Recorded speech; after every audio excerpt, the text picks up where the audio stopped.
Let's get it. 580 Sports Talk is live and direct on a Wednesday. We got 3 hours of sports talk coming your way this afternoon here on the Sports Voice of Kansas, 580 WIBW FM 104.9, online at 580WIBW.com, and on our streaming video channels, our YouTube channel, 580 Sports Talk, and our Facebook page, WIBW News. However, whenever, wherever you're checking out 580 Sports Talk today, thanks so much for choosing to spend some of your time with us on this hump day. My name is Dan Lucero. Spencer Dupuy will be along in a bit. Brendan Dworzinski is off today. 3 hours of sports talk taking you up to Royals baseball at 6 o'clock tonight. The Royals and White Sox wrap up their three-game set at Rate Field on the south side of Chicago. Pre-game coverage, 6 o'clock, first pitch at 6:40. We're with you until then with plenty to discuss. We finally did, well after we left air yesterday, get a 53-man roster. And there were some moves and some cuts that did indeed register as surprises. But maybe the biggest surprise made more sense in light of the breaking news from earlier today that Rashee Rice has been suspended for the first 6 games of the 2025 season, a negotiated settlement between the league, the union, and Rashee Rice and his representation. And Rice will miss the first 6 games. There will not be that hearing on September 30th. And with Rashee Rice on the shelf for the first month and a half, all of a sudden makes a lot more sense why the Chiefs would keep 8 wide receivers on the initial 53-man roster. Now, doesn't it? So we will discuss, obviously, the breaking news of the day. We will discuss the impact of Rice's suspension, and we'll talk about what that 53-man roster looks like. Big Bob Tunyon was the surprise cut, but he's still around. He was at One Arrowhead Drive today. He was going through practice. He'll either be a practice squad edition or a 53-man roster edition. Mike Pennell got cut. That was a bit of a surprise. Unfortunately, my guy Esapole didn't get through waivers after all and didn't make it through to the Chiefs practice squad. Controversially, it would appear. But we'll get to all that and more with a look today at the latest from the Chiefs as we get closer and closer. Single digits, guys and gals. We are single-digit days away from the Chiefs playing a game that counts. 9 days to be precise, which means, naturally, it's Juju Smith-Schuster Day on the Chiefs Countdown to Kickoff, which we will also get to on the program today. We'll talk some college football as well. Sounds like K-State will be without Dylan Edwards on Saturday against North Dakota, and that he is very likely to miss next Saturday's game against Army. The vibes could be better in Manhattan right now. It just, in no way, shape, or form has this been an ideal start to 2025 for Kansas State. And I think they're built to weather the absence of their best running back, because I do think they have some quality depth at running back, and also their next 2 games against North Dakota and Army should be winnable regardless. But I do think that there is something, and we'll talk about this with our guests today, that will allow K-State to weather this storm a little bit. Our guest today, by the way, is Tim Fitzgerald, back after a 1-week hiatus, back from Ireland. He will join us for the Wildcat Wrap-Up at the bottom of the 4 o'clock hour today on 580 Sports Talk. Tim Fitzgerald of GoPowerCat.com joining the program as he typically does on Wednesday. We'll get his on-site observations from K-State's loss last Saturday. We'll ask him how much he enjoyed Ireland. I know he was looking forward to the trip to Ireland as much as he was enjoying the football game, looking forward to enjoying the football game. So we'll get all of his thoughts coming up at the bottom of the 4 o'clock hour. And you better believe we're talking baseball. I was putting together the rundown last night before the Royals game ended, and my header for the A block in the 4 o'clock hour was Royals might be cooked. Folks, they were not. Too hasty by far. The Royals accomplished something they had not accomplished in 28 years in their 5-4 victory over the White Sox last night. And again, don't use the term must win around here unless it is literally an elimination game. But I don't have a problem with the term season saver. And that rally might have been one, at least for now.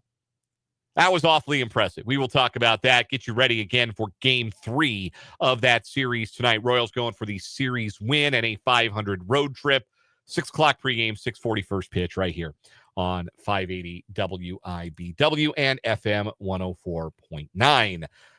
We've got all the requisite Wednesday shenanigans on the show as well. One got to go later on in the program. We'll do our sports headlines. We'll do What Is Wrong With You. We'll crown a short week champ today on What Is Wrong With You so that we may do monthly semifinals on tomorrow's show and crown an August champion on Friday. So we will crown a short week champion on today's edition of What Is Wrong With You. And, of course, we want to hear from you throughout the show today. The text line is open. 785-272-9429 is the number. Shoot us a text, 785-272-9429. Questions, comments, concerns, rantings, ravings. They are all welcome on the text line, 785-272-9429. You can also interact with us today in the chat on our YouTube stream. Again, we are streaming at 580 Sports Talk. The channel now has 794 subscribers, which means we are 6 subscribers away, I believe, from the arm wrestling match of the century between myself and Brendan Dworzinski.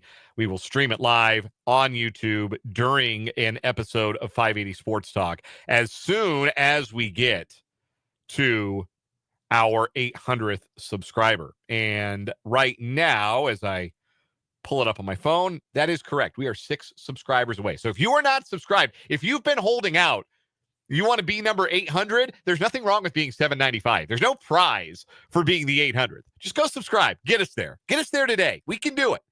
Go subscribe to the YouTube channel if you have not already. It doesn't cost you anything but a click.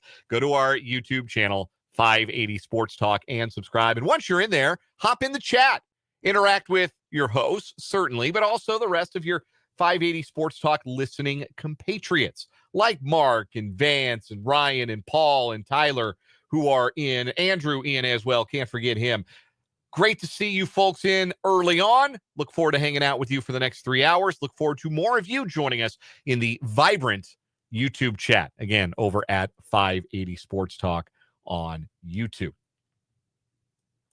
All right, we'll get to the big news of the day. Tom Pelissero had it first, confirmed it first. It was certainly percolating, and the first person I saw confirm it was Tom Pelissero of the NFL Network. Chiefs wide receiver Rashee Rice is accepting, that is crucial verbiage, and will serve a 6-game suspension to start the 2025 regular season per sources.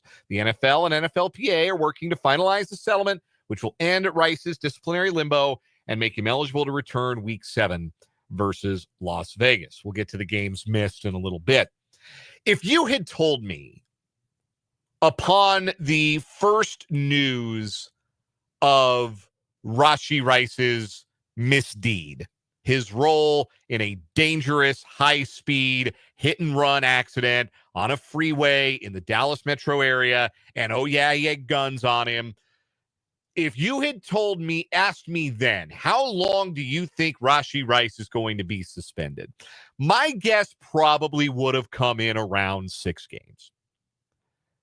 The NFL has hesitated to punish players under the personal conduct policy for much longer than that, unless you have something particularly egregious like Justin Tucker and Deshaun Watson's particular sexual harassment exploits, allegedly. So if you'd told me when it all went down initially, how long do you think Rashee Rice is going to be suspended? I probably would have said about 6 games. If you'd asked me 2 months ago, I think I would have had the same answer. Yeah, it'll be a fairly lengthy suspension. He's going to miss a decent chunk of 2025.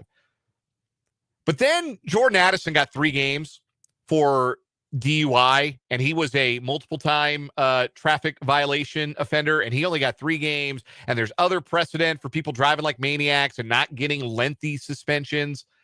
And so maybe if you'd asked me 2-3 months ago, I might have been a little surprised that 6 games was where this saga came to an end. I might have thought And this was the word from the Chiefs side of things as well, that they were thinking it might be as low as 2 games and were anticipating that it might be 4 games. A 4-game suspension. And I probably would have agreed with that if you asked me a month or 6 weeks ago. If you'd asked me 2 weeks ago, and I don't remember who had this first. I think it might have been NFL Network that had it first, that reported that the NFL was looking to impose a 10-game suspension on Rashee Rice, I would have again believed that the final outcome would have been something like this. Because you remember how it was reported when the news of the disciplinary hearing broke. The news was that Rice and the NFL were going to meet, and a judge was going to oversee the proceedings, and that was going to happen September 30th, after the first 4 games of the regular season. But when that was reported, it was also noted at the time, there's still a chance this gets resolved before the season begins. There's still a chance that there's a settlement between the two sides. There was a part of me that thought, and maybe a small part of me that still thinks, that if the NFL really wanted to suspend Rashee Rice 10 games, that Rice and his representation and the NFLPA should have said, fine, cool, see you September 30th. Because there's no way an arbitrator is going to decide what Rashee Rice did, stupid and reckless and dangerous and lucky on all sides that nobody was killed. First and foremost, that's the important thing to say about this. It's also not as bad as what Justin Tucker is alleged to have done by multiple women, and it would have been the same length of suspension. There's no precedent for something like that. And I think if there had been a desire on the NFLPA's part and Rashee Rice's part in particular to fight that, they could have waited it out, played the first 4 weeks, and then had the hearing September 30th. Because I do not think the NFL would have won. And I do think that the end result would have been a compromise somewhere in the middle. A compromise that maybe looked like the one that the sides eventually reached today. Maybe they could have gotten a little lower. Maybe they could have gotten 4 or 5. But the decision was made. Look, this is the kind of thing you do when you're guilty, right? When you know you're about to. I've watched enough Law and Order in my life to know if you're guilty and you're willing to plead guilty, there's a little give and take on what do you plead to and what is the punishment. There's that give and take. And ultimately, I think the calculation had to be, it's better for me, Rashee Rice, speaking here. It's better for him. It's better for the team, for the sake of planning for the season, planning for the eventuality of a suspension, if we just rip off the Band-Aid and get it done. And if that means I don't maybe scratch and claw an extra game out of the NFL where it's only a 5 or a 4-game suspension, I have to sit an extra 2, but there's certainty and maybe the added bonus of getting extra time to make sure you're 100% ready to return to game action and game speed. I believe that ultimately was the calculation that won out on the part of Rice, on the part of his representation. I don't know how involved the NFLPA was in guiding Rashee Rice to that particular conclusion, but that's where we are. No Rashee Rice for the first 6 weeks. No Rashee Rice for the Chargers in Brazil. No Rashee Rice for the Super Bowl rematch at home against the Eagles. No Rashee Rice against the Giants. No Rashee Rice against the Ravens. No Rashee Rice against the Jags. No Rashee Rice against the Lions. That is not an insignificant portion of the schedule in which the Chiefs will be without their number 1 wide receiver. Not insignificant in terms of total games. Is 6 of 17. You're over a third of the season missed. But it's also not insignificant in terms of the caliber of opponent. You have 3 bona fide championship contenders plus a playoff team from last year in the Chargers on that schedule. And the Chiefs will not have Rashee Rice. Now, that doesn't mean those games aren't survivable. Doesn't mean that they won't be winnable. It will certainly require Xavier Worthy, Hollywood Brown, should he be healthy, and probably at this point, Juju Smith-Schuster, since we're not really clear on Jalen Royals' status for opening night next Friday. Requires those guys to step up and be pretty good the first few weeks. Tyquan Thornton's going to have a role. Travis Kelce better be good off the rip, which he was not last year, as we all remember. It does raise the importance of the rest of that receiving group. But by the time Rashee Rice comes back, number one, that's 6 additional weeks to get himself physically right. It will at that point have been over a year from his ACL tear that he returns to live regular season game action. And the other thing, the biggest bonus, is that it's done. There's no sword of Damocles hanging over the 2025 Kansas City Chiefs. Well, we know we're going to be missing this player. We know he's going to miss some games. We don't know how many. We don't know when. We don't know when it's going to start. We don't know if there's an appeal process, how long that might take. Just at some point after September 30th, we're not going to have our number one wide receiver. We know that. That's a tough thing to deal with and try to ride out and try to adjust to on the fly. Now it's just over. The Band-Aid has been ripped off, and the Chiefs know. And I think that there is value in that extra rest, and there is value in that knowledge, that security and knowledge that the Chiefs have, that they will not have Rashee Rice for the first 6 weeks. But it's been quite a ride getting there, right? From... boy, he's real lucky he's not going to do significant prison time because he's really lucky that nobody was significantly injured or worse, to, well, yeah, it'll probably be about 6 games. That's about the maximum for something like that. To, well, there's no precedent for driving like a moron to get that many games. Essentially, that's what it boils down to. He drove like an idiot and he ran away from it. It's a stupid thing to do, but it is a more stupid thing to do than it is a malicious thing to do. And typically, and we talked about this as it went, the NFL comes down on malice harder than it comes down on stupidity. But the NFL clearly had a different idea. And when it was being reported that the NFL was seeking 10 games, it certainly began to feel inevitable that it would be on the high end of expectations again. And that's what we got. I think it was Matt Derrick who phrased that the Chiefs were hoping for a 2-game suspension, expecting a 4-game suspension, and bracing themselves for the possibility of a 6-game suspension. So they got, as it goes, about the worst-case scenario. But to spin it into a potential positive for the Chiefs and for Rice, it should see him in better health when he does take the field, more full health after returning from that injury. And once he's back, again, barring the injuries that you can't predict in this league, once he's back, he's back.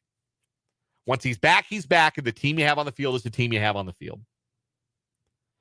Thus endeth the Rashee Rice saga. We will see him week 7 against the Las Vegas Raiders.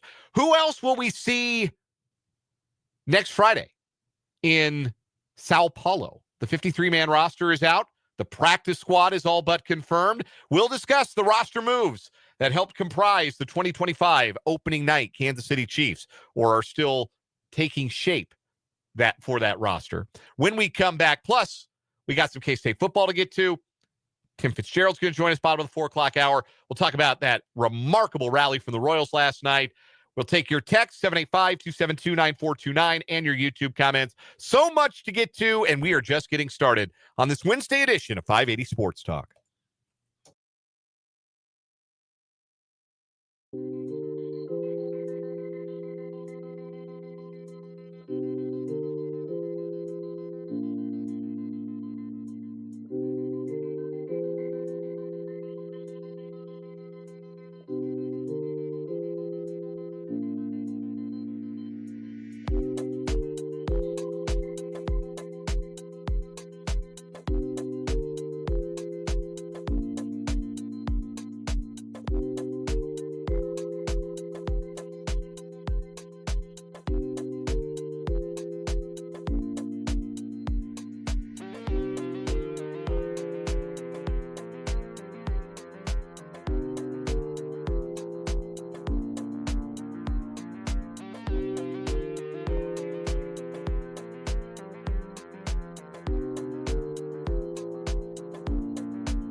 It's 328 on 580 Sports Talk. So glad you're here. Hope you're enjoying your hump day. Interesting thought from Paul in the YouTube comments regarding suspensions. The big news of today, Chiefs wide receiver Rashee Rice suspended for the first 6 games of the 2025 season for violation of the NFL's personal conduct policy. Paul says, I think NFL suspension should take place at the end of the season instead of the start. Oh, your team went 4-2 without you, and now you get to help them? Wow, you really learned your lesson. It's an interesting way of looking at it. So, in Major League Baseball, if you're suspended for PEDs, you get a PED suspension, you miss, it's an 80-game ban. So it's almost half the season, almost exactly half a season's worth of games if you were suspended for failing a drug test for use of PEDs. You cannot play in that year's postseason. That is part of the terms of the collective bargaining agreement, that if you are suspended in Major League Baseball for PED use, you are out of that postseason. No matter if you come off of suspension, like Jurickson Profar for the Braves got suspended at the very beginning of the year for PEDs, 80 games. He's back. He's actually playing pretty well for the Braves. But if the Braves were to have made the playoffs this year, and they're not going to, so it's a bad example, but if they were to have made the playoffs, he couldn't play. So I don't think that the NFLPA would go for a stipulation that certain kinds of suspensions also come with a postseason ban in the same year. But I understand what you're driving at, Paul. Interesting thought. The Chiefs announced their 53-man roster yesterday. They cut a bunch of guys who we got to know a little bit as we went along in our Chiefs Countdown to Kickoff segment. I remember I'm scrolling through this list and going, yeah, I remember when we did Magdalena days until Chiefs Kickoff, and I didn't have anything to say about Magdalena, so we just kind of skipped that day. Or I remember Dalton Cooper Day on the Countdown to Kickoff. But the big surprises as far as cuts were the veterans. We already knew Mike Edwards had been cut. We knew that going into yesterday's show. Cole Christensen was another veteran who was cut. Marlon Tuipulotu didn't make the team. That was kind of inevitable after the Derek Nottie trade. But Mike Pennell and Robert Tonyan both got cut. And Tonyan in particular was shocking because he was the Chiefs' best tight end, not just in the preseason games, but he was one of their best in training camp.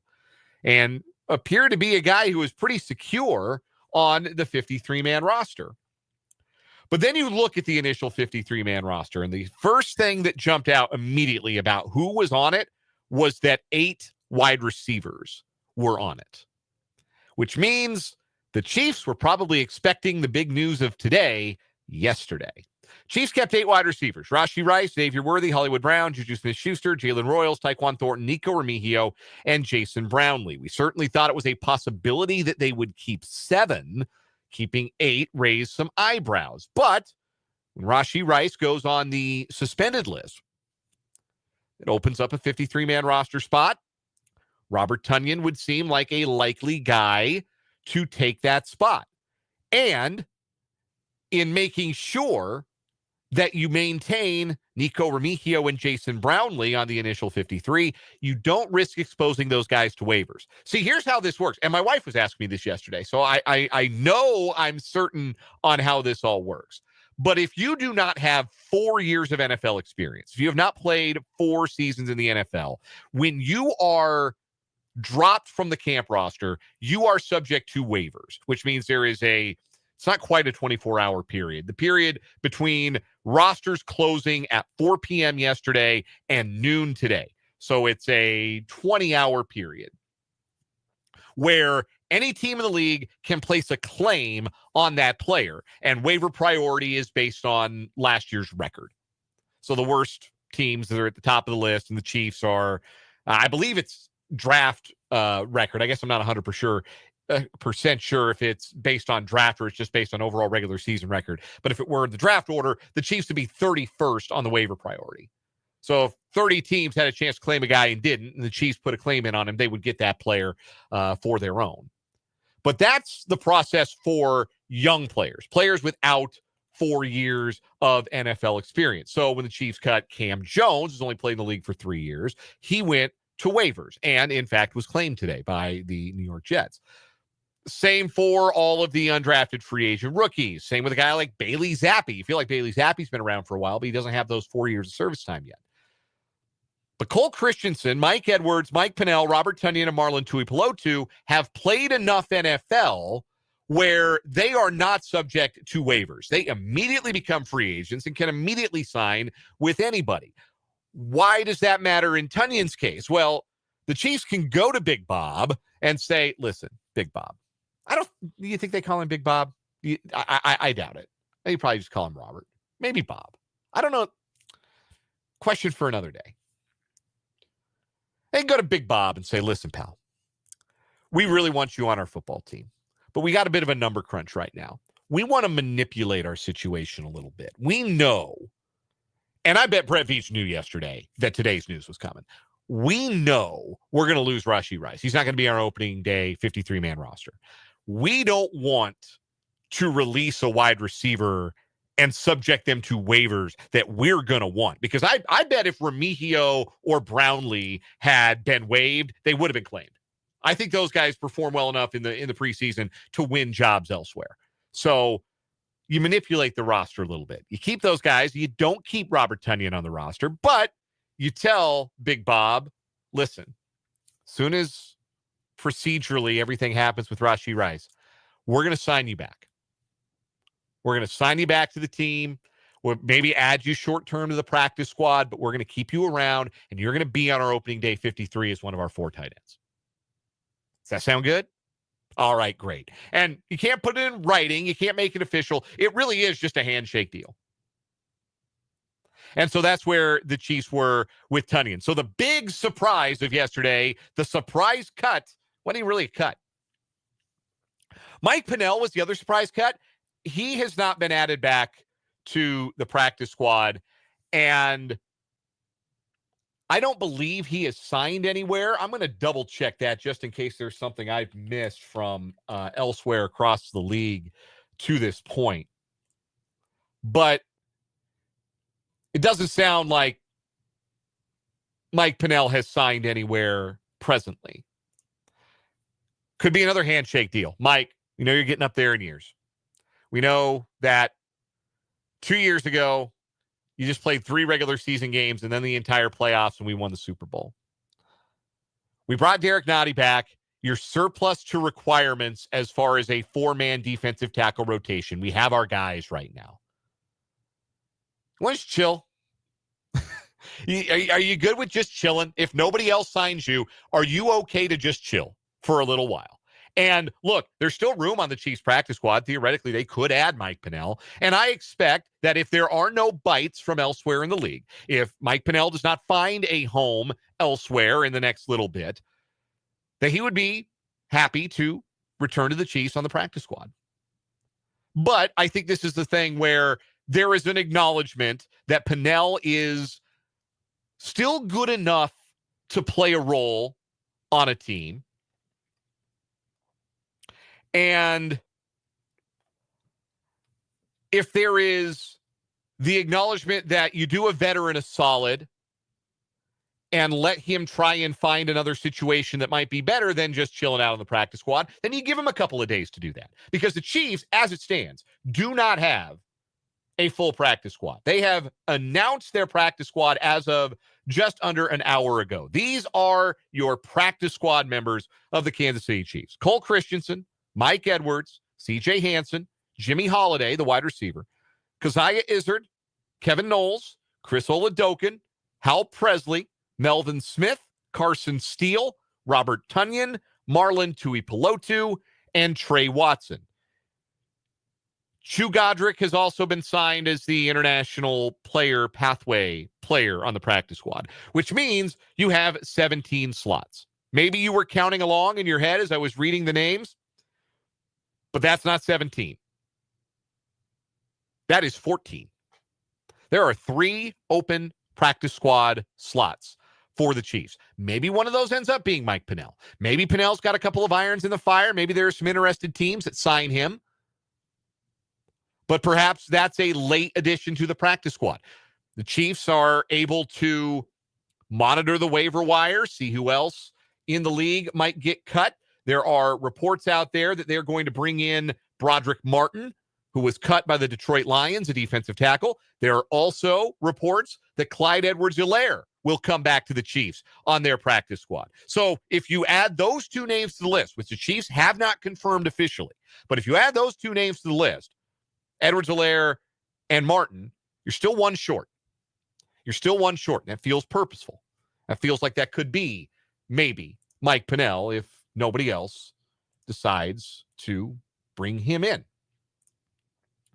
But outside of that, the rest of the 53-man roster unfolded kind of like we had been expecting that it might. Patrick Mahomes did make the team. He needed a good camp. He had a good camp, and he made the team. Congratulations to Patrick and all of his endeavors. Him and Gardner Minshew are the quarterbacks.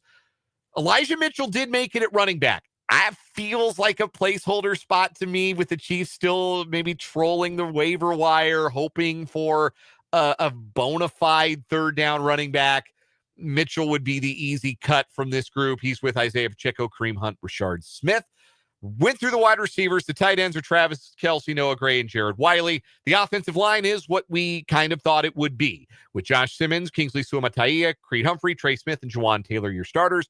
Jalen Moore, Mike Caliendo, Hunter Norzad, and Wanye Morris are your backups. Because Moore has repped at tackle and guard, they have a little bit more positional flexibility in the backup spots this year, which enabled them to only keep 9 offensive linemen instead of a more typical 10.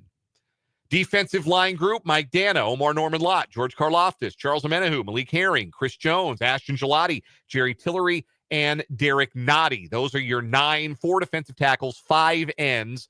Malik Herring gets the Felix Anudike-Uzomah roster spot. Drew Tranquil, Jeffrey Bassa, Nick Bolton, Jack Cochran, Leo Chanel, and Cooper McDonald, the undrafted free agent at TCU, are the linebackers. 5 cornerbacks make the team, with Nazeeh Johnson on the IR designated to return. He's not one of them. That opened the door for Joshua Williams to make the squad after a preseason and a camp full of doubt that he would have a spot. He would not have had a spot if not for the injury to Johnson. Trent McDuffie, Jalen Watson, Christian Fulton, and Noel Williams are the other corners. Chris Roland Wallace is officially a safety now. If you don't believe me, just check the roster. He's one of the 4 safeties that made the team. Brian Cook, Shamari Connor, Jaden Hicks, and Chris Roland Wallace are the safeties. And the specialists are, of course, Harrison Butker, Matt Ariza, and James Winchester. Jake Brittingstool joined Nazeeh Johnson on IR designated to return. There's 2 different kinds of IR. There's the IR season ending and the IR designated to return. And the difference is as plain as what it says, in the name. Brandon George was a linebacker who had a really good camp, undrafted free agent from Pitt. He ended up getting put on the end of season IR. Feels like a bit of a red shirt maybe for Brandon George. He's on end of season IR with Deion Bush, Felix Anudike-Uzomah, and Janarius Robinson. Ethan Driscoll, still recovering from that appendectomy, is on the NFI, non-football illness list. That's the Chiefs that will open 2025, at least for now. Those are the Chiefs. That's better grammar. Those are your 2025 Kansas City Chiefs. We will see if there are any changes. Situations, of course, can be fluid, and I would not be shocked if there is a change or 2 to the 53-man before the rubber meets the road in Sao Paulo next Friday. We'll take a time out here on 580 Sports Talk. When we come back, the vibes could be better in Manhattan right now. Dylan Edwards is going to miss games. What it means for the Cats next on 580 Sports Talk.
Kansas State running back Dylan Edwards is out for Saturday's home opener against North Dakota and doubtful for the following Saturday's home game against Army. Pete Thamel of ESPN had that first.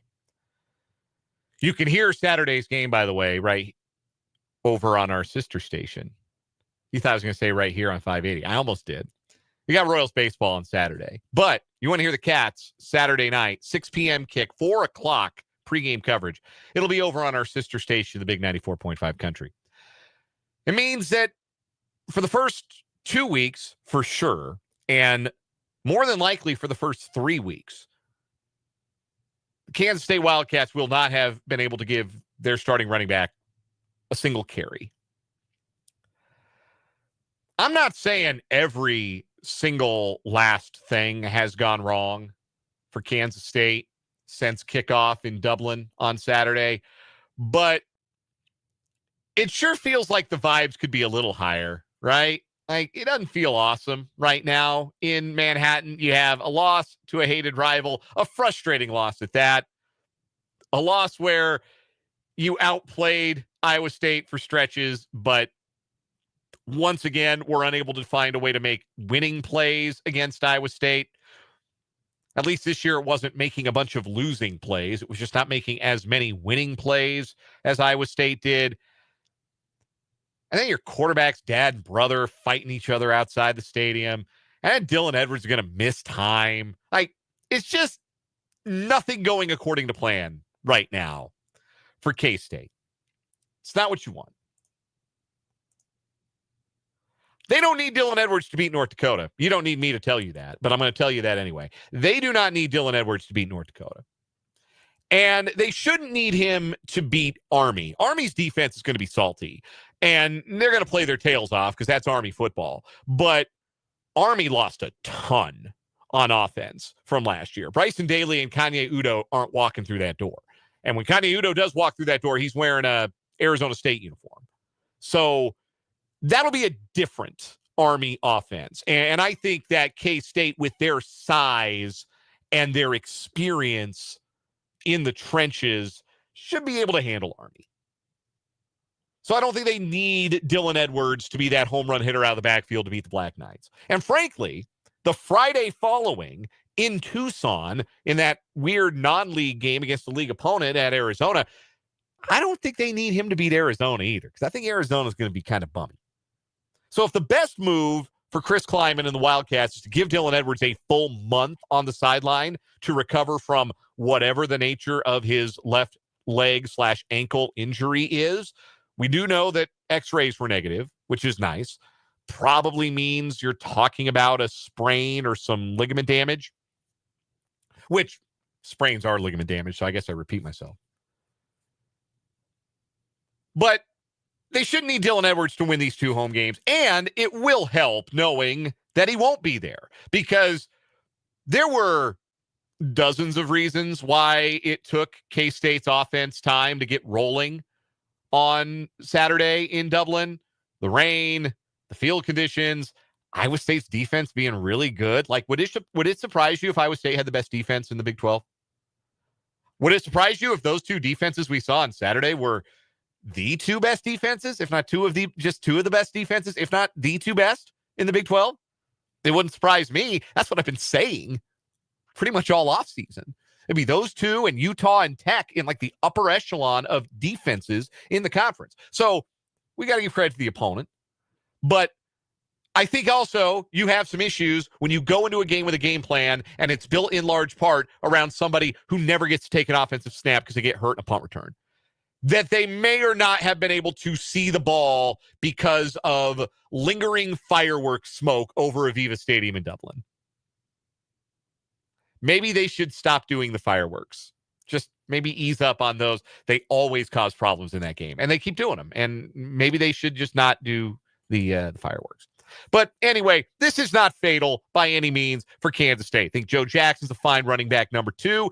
Devin Rice has some speed. They've been excited about him and getting him going. He's not Dylan Edwards, but he does provide that speed element, that explosive element, that pass-catching element out of the backfield that K-State can make something shake with that for the next game or 2 or even 3 if necessary. But here is the one thing I will say for Kansas State. We're going to talk to Tim Fitzgerald at the bottom of the 4 o'clock hour. And Fitz does his daily delivery videos on YouTube and at gopowercat.com. And I watch him as frequently as I'm able. And he makes the point about the leadership on this Kansas State team. And I talked at length about this yesterday. You want to go hear my thoughts, my expanded thoughts on that. You can listen to yesterday's show. You can listen to the podcast. But he makes the point that Avery Johnson is a pretty level-headed dude. Doesn't get too high, doesn't get too low. Roll with the punches kind of leader. Sometimes that's great for a team. Sometimes in the heat of battle, that's not great for a certain personality of team or a certain type of game. But I think that sort of roll with the punches attitude is exactly what K-State needs to move forward starting Saturday without their running back number 1 on the depth chart, is to be even keel, to not get too high or too low, and to just say, all right, well, we were 0-1 last week. Let's go 1-0 this week. Well, we don't have Dylan Edwards. All right, Joe Jackson's the guy. We'll plan without him, and we'll win without him. I think there are times when you benefit from having that even keel, that level-headedness about you as a program. And I think it is fair to question big picture if maybe they are a little too level-headed, which is the point that Fitz was making. We'll talk to him about this in the 4 o'clock hour. It is fair to question whether they maybe are too level-headed in the big picture. But in the short term, I think that serves them really, really well for these next 3 games before they hit a bye and then get into the teeth of the Big 12 schedule. We'll take one more timeout. We'll come back, continue our Chiefs countdown to kickoff as we wrap up this 3 o'clock hour of 580 Sports Talk.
Fair point from Richard in the YouTube comments here on 580 Sports Talk. Says for K-State, be more worried about play calling and making adjustments than who running back number 1 is. Hey, you heard my thought on this on Monday. I think the biggest adjustment you can make is if you're going to use Avery Johnson as a runner, use him as the kind of runner he is and not the kind of runner past K-State quarterbacks have been. I don't want to see Avery Johnson run QB power. I don't want to see Avery Johnson run QB sweep. I want to see read option. Give me read option. Give me some QB counter stuff. I'm good with that. But junk the stuff that involves Avery lowering his shoulder. I want to see him in the open field. That adjustment, I think, unlocks a lot for this offense. But I don't get to call the plays. I only get to call the plays when I get to play CFB 26. It is 9 days until the Kansas City Chiefs kick off the 2025 season in Sao Paulo, Brazil, against the Los Angeles Chargers, a game you will be able to hear on our sister station, the Big 94.5 Country, on that Friday night, which means it is Juju Smith-Schuster days until the Chiefs kick off on our Chiefs countdown to kickoff. Last season, Juju Smith-Schuster, who was a late camp addition, right? They signed him, I think, the day after the 53-man rosters took shape. Juju was targeted 26 times, caught 18 passes for 231 yards and 2 touchdowns.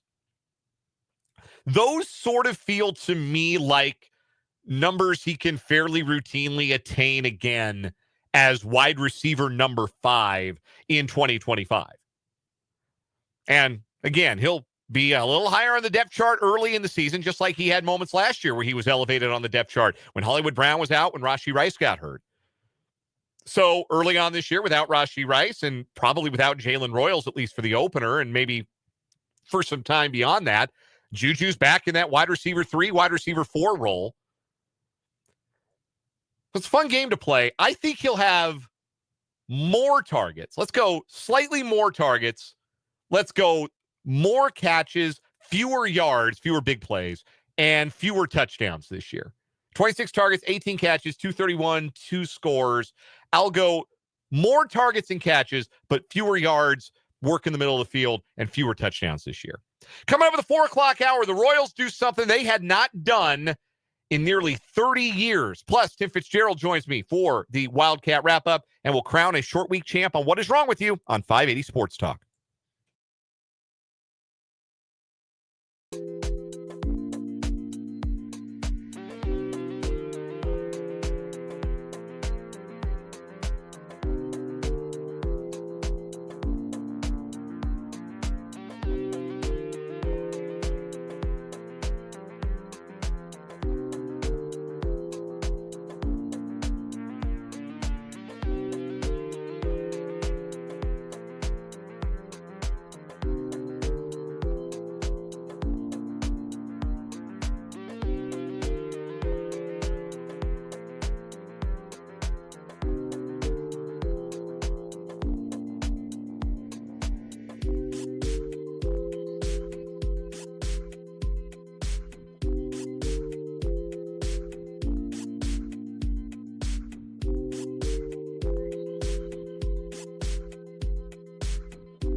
Let's get it. Hour number 2 of 580 Sports Talk on a hump day. Hope you're having a great one out there. Thanks for hanging out with us here on the Sports Voice of Kansas, 580 WIBW, FM 104.9, online at 580WIBW.com, and on our YouTube channel, 580 Sports Talk, and our Facebook page, WIBW News. Dan Lucero, Spencer Dupuis, hanging out with you for the next 2 hours. We will give way to the Royals Baseball Network at 6 o'clock. Royals and White Sox wrapping up their final series of the season tonight with the third of 3 at Rate Field on the south side of Chicago. We will have it for you tonight here with pregame coverage starting at 6 o'clock and the first pitch scheduled for 6:40. Ryan Bergert for the Royals, Aaron Savali, familiar face, for the White Sox. Royals will finish the season with a season series win over the White Sox. Of course, they're 9-3 after last night's 5-4 win over the White Sox. They'll try to take the series and finish with a 500 road trip through Detroit and Chicago. We'll talk some baseball this hour. Remarkable rally for the Royals last night. We'll get there. Also, what is wrong with you coming up? We will crown our short week champion. See if anybody can dethrone the great Shambino from yesterday. Very funny story. And at the bottom of the hour, Tim Fitzgerald will join us from GoPowerCat.com for a Wildcat Wrap-Up. We couldn't connect with Fitz and the gang last week because they were in Ireland. And the timing of it, the body clocks, and what have you, didn't quite work out. But we're happy to have Fitz back this week to talk about his trip to Ireland, K-State's loss in Ireland, and where the Wildcats go from here. We got to ask him about his continuousness of being picked on by head coach Chris Kleiman. That's been going on a long time. But now it continues. It's on social media now. They posted the clip where Chris called him a 75-year-old man. He's not quite that old. I can say that for certain. I know that for sure. Anyway. So that is coming up later on this hour. Still got headlines. Still got one got to go. All that good stuff. You can get at us on the text line. 785-272-9429 is the number. That is 785-272-9429. You can join us on the text line. You can also join us on our YouTube stream. 580 Sports Talk is the name of the channel. And if you would like to subscribe to the YouTube channel today, you can get us closer to our stretch goal of 800 subscribers. We are 6 subscribers shy of that goal. And when we get to 800 subscribers, I will arm wrestle Brendan Dworzinski, who is off today, live on this show. We'll do it on the video for you folks who listen to the show and you think, well, what's in it for me? I'm not going to watch you pull over off the side of the road. I'm driving home from work. I'm not going to pull over and watch you guys arm wrestle. That's fine. 1, we archive the videos. But 2, Spencer will do the play-by-play. Yeah. Play-by-play duties from Spencer Dupuis on the arm wrestling match that we will do live on an episode of 580 Sports Talk. But we still are 6 subscribers short on the YouTube. So if you've been waiting to subscribe as we got closer to that number, today's the day. Go do it. Go find us, 580 Sports Talk on YouTube. Smash that subscribe button. Doesn't cost you anything but a click. Royals 5, White Sox 4 last night at the Rate. It was 4-0 White Sox through 7, and the Royals had 1 hit. And there were a couple of near misses. There were a couple of well-hit balls to the warning track. Bobby Witt Jr. gave one a ride in the 7th that Royal great Michael A. Taylor ran down out there in deepest right center field. So there was an element of raw luck to the fact that for a second straight night, a White Sox starter absolutely had the Royals over a barrel. It was Shane Smith on Monday. Last night, it was Martin Perez. And got to give the White Sox some credit here. They are legit feisty of late. They're not good, but they're feisty. They got some young hitters that look like they might be players. Edgar Cuero swings a good bat. Lenyn Sosa's got 17 home runs. Kyle Teal batted third in the lineup last night. Colson Montgomery's got 14 home runs, hit another one last night. Like, they got some young guys that look like they can maybe play. That the future of the White Sox, at least in their everyday lineup, might be getting brighter. But that bullpen, ooh, buddy, that is stinky. And it was stinky again last night. Royals were able to get after the White Sox in relief, scoring 2 in the 8th on a bloop single by Michael Garcia. And then 3 runs in the 9th on what, and I say this in a complimentary fashion, was the most 2015 Royals inning maybe we've seen all year. It was a classic keep the line moving kind of inning. Swings were cut down. Approaches were simplified. 3 hits with 2 strike counts. Vinny Pasquantino was behind 0-2 when he singled to right field. Then after Salvador Perez struck out swinging, Mike Yastrzemski singled on an 0-1 pitch. Then Jonathan India got a 2-0 pitch, got himself into a good count, stung a single to center to load the bases. Chicago went to a lefty for 3 straight left-handed bats at the bottom of the order, and Matt Quatrero had already done all his mixing and matching. There were no further options to go to pinch hit and try and get a platoon advantage. Michael Massey, Adam Frazier, and Kyle Isbell were going to have to make it happen against the lefty. They made it happen. Michael Massey, best moment of what has been a lost season for him. Game-tying 2-run single to right. Adam Frazier hit by a pitch. Kyle Isbell on a 2-strike count.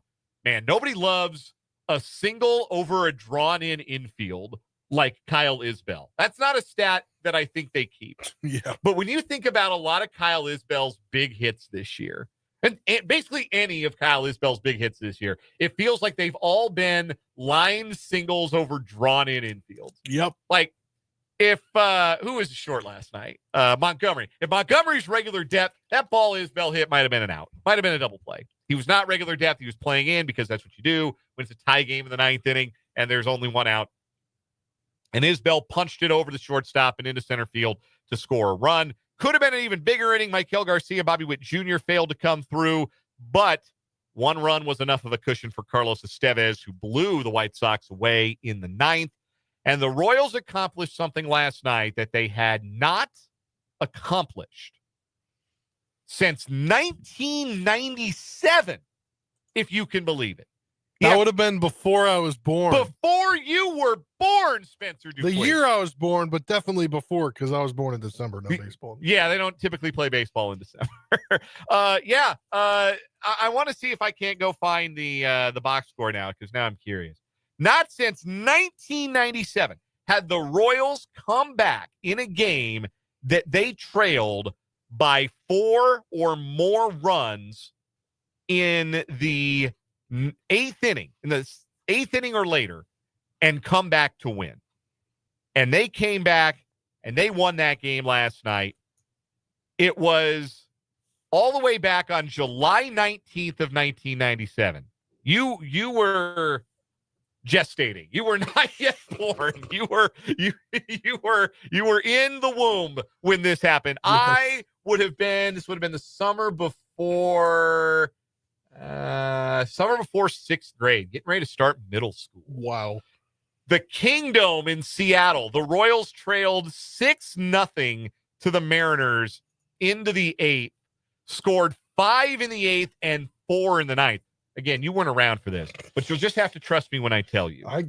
The late 90s Mariners had some of the worst bullpens you've ever seen in your whole entire life. Like, I saw the stat last night. Oh, it was the last time it happened, 1997 against the Mariners. And my initial thought was, I bet Bobby Ayala was involved.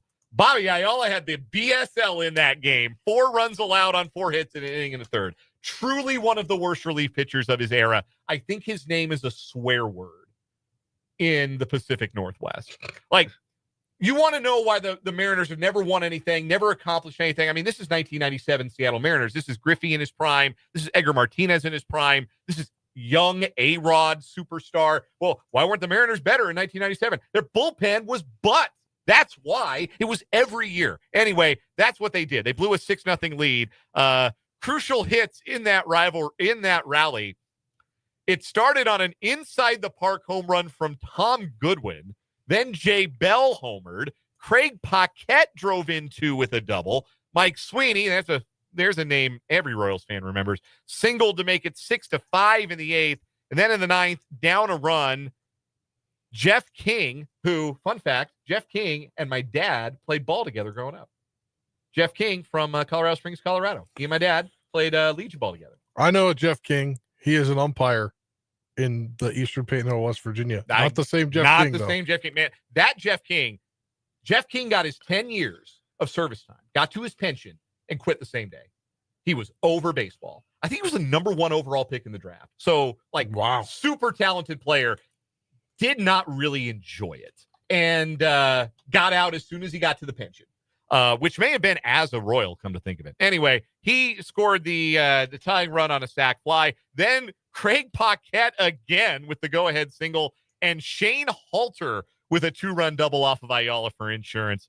Jeff Montgomery got the final 3 outs against the heart of the Mariner order in the 9th.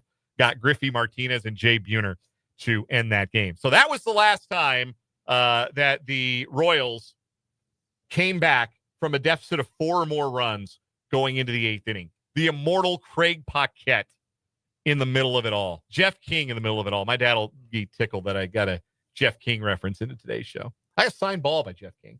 In fact, I bring that up because my parents are coming to town this weekend. Yeah. And so I've been tidying up around the house, taking a little lunch break to go home and trying to tidy up around the house, make it presentable. And I've got a display of baseballs. Some are signed, some are like game balls from my very mediocre high school career. And Asher likes to get into those when he's in the basement. So there are a couple of baseballs lying on the floor. One of them was my Jeff King signed baseball. I'm like, oh, yeah, I've got this. Anyway, Jeff King. There you go. Royal great. Back to the 2025 Royals. They increased their playoff odds with last night's win, naturally. Their odds on Baseball Reference go up to 22.3%. Their odds on Fangraphs up a tick as well to 14%. They are within 3 games now of Seattle for that last wild card spot because Seattle lost last night to the Padres. They are within 4.5 of New York and still only within 5 of Boston at the top of the list. But they did draw closer to Seattle after they lost at home to the Padres last night. I wanted to talk about, as we were talking about the Royals, Vinny Pasquantino last night had, he started that rally in the 9th with his leadoff single. He ended up on the night only having that 1 hit and 4 trips. It was actually a night where the bottom of the order really shone. Jonathan India, 2 hits, 2 runs. Massey, the big hit. Isbell, the tie-breaking hit. But Vinny, as we've documented, has been red hot of late, though he's 1 for 8 in this Chicago series. He's got 28 home runs. He's got 92 RBI, chance to drive in 100, which he would have done last year if not for his injury. Folks over at Royals Review had an interesting piece about Pasquantino, and Matthew Lamar wrote it. He had some clubhouse access and had a chance to talk to Vinny Pasquantino, because the thing that I keep coming back to with Vinny is that he did not end up being the kind of hitter I thought he was going to be. That does not mean he has not been a productive hitter. He has a career OPS now. We're coming up on 1,700 plate appearances in what equates to 3 seasons, half of 2022, half of 23 when he was hurt, and then the last 2 full seasons. Coming up on 400 big league games for Vinny Pasquantino. He's got a career OPS of 785, which is 19% better than league average over the course of his career. That's a darn fine hitter. So it doesn't surprise me that Vinny Pasquantino is a good big league hitter. I thought he would be that. I thought he would be more like the hitter it looked like he was going to be in 2022 when he came up to the majors. I've talked about this. In his first 72 big league games, he hit 295. He had a 383 on base and a 450 slug. He had 10 home runs, 10 doubles, 26 runs driven in, but most notably, walked more than he struck out, drew 35 walks in 298 plate appearances, and only struck out 34 times. To put those in rate context, he walked 11.7% of his plate appearances, and he struck out in 11.5%. Every sequential year of Vinny's career, the walk rate has gone down to where now it's actually below league average. He walks 7% of the time he comes to the plate. His strikeout rate has gone up, still well shy of league average, but now he's striking out closer to 16% of the time. And it's been steady, up with the strikeouts, down with the walks. But the slugging percentage, after dipping in 2023 and 24, is now a career high 474. And after that disappointment of 2023, where he hit just 247, he was dealing with that shoulder injury, he's hit 262 this year. He hit 262 last year. So this is what he's kind of settled in as a big league hitter. And Vinny talked to Matthew Lamar of Royals Review about this and said, basically, this is intentional on his part because his job as a hitter, he's got one thought: drive Bobby Witt Jr. in, essentially. He told Royals Review, quote, "There's not too much thought to it. If there's people on base, I need to drive them in. And when there's not anybody on, I got to get on base. That's pretty much it." And Lamar asked him directly about how often he walks, how often he strikes out. And Vinny answered, "I used to think about it more, but then it got to a point where it was like, all right, my role on the team is driving in runs. I need to worry about bringing runs in. And a lot of times that involves being a little bit more aggressive. It's like, what's the job? My pitches per plate appearance have gone up every single year, but the most I walked was my rookie year when I saw the least amount of pitches. I think that sometimes I go up there with a more passive mindset and end up chasing more because of it later in at-bats because I fall behind in the count. And because I wasn't as aggressive in the beginning of the at-bat, I'm more willing to chase because I feel like I need to swing." He goes on to finish and say, "It's just a different approach because if there's a base open, they're going to be more willing to throw out of the zone. If there's not a base open, they're going to come after the strike zone." So Vinny Pasquantino, there's the evidence. I have said, I think this is intentional. I think this is Vinny not being a bad major league hitter, just being a different kind of a good hitter, being an RBI man in a way that we used to talk about guys being RBI men. And now you have Vinny explicitly saying, yeah, that's my job. I bat third in the order behind what has been a bit of an iffy leadoff spot over the last couple of years, but also behind one of the best players in baseball, Bobby Witt Jr. I hit behind those guys. My job is to drive them in. My job is to be an RBI man, not worry about my on base, not worry about the batting average, worry about getting that runner. I just think that's so fascinating. And what's interesting is that 2022 version of Pasquantino, that was an OPS well over 800. As effective as he's been driving in runs and with his career high in home runs, he's still below 800 on his OPS right now. He's at 796.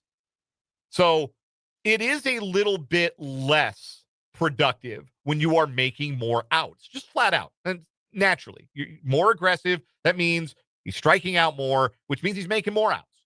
So there, you are less productive in that way, but you are productive in the way that your team needs you to be productive. And it's interesting because the approach from Pasquantino, what got him to the major leagues was that he was patient, was that he didn't strike out, was that he could draw walks, was that he was a gap-to-gap hitter. And to make that sacrifice, to become a different kind of hitter and still be able to be effective as a hitter in that way, that says a lot about Vinny as a teammate. You know, there are a lot of guys on this Royals team, bring it all around to a grand unified theory of the Royals clubhouse. There are a lot of really selfless guys in this Royals clubhouse, a lot of really good leaders in this Royals clubhouse. Yeah, text from the 785 suggested maybe Adam Frazier ought to be the captain, given the impact he's clearly had on winning in the Royals clubhouse. I don't think anybody's taking the C off of Salvi, but in hockey they got the A, right? For the alternate captain. Maybe put an A on Adam Frazier's jersey. Okay, so I don't know very many teams that actually have they might have a captain, but they don't have a C. It's an interesting aside. The only ones I can think of are the Yankees and the Royals.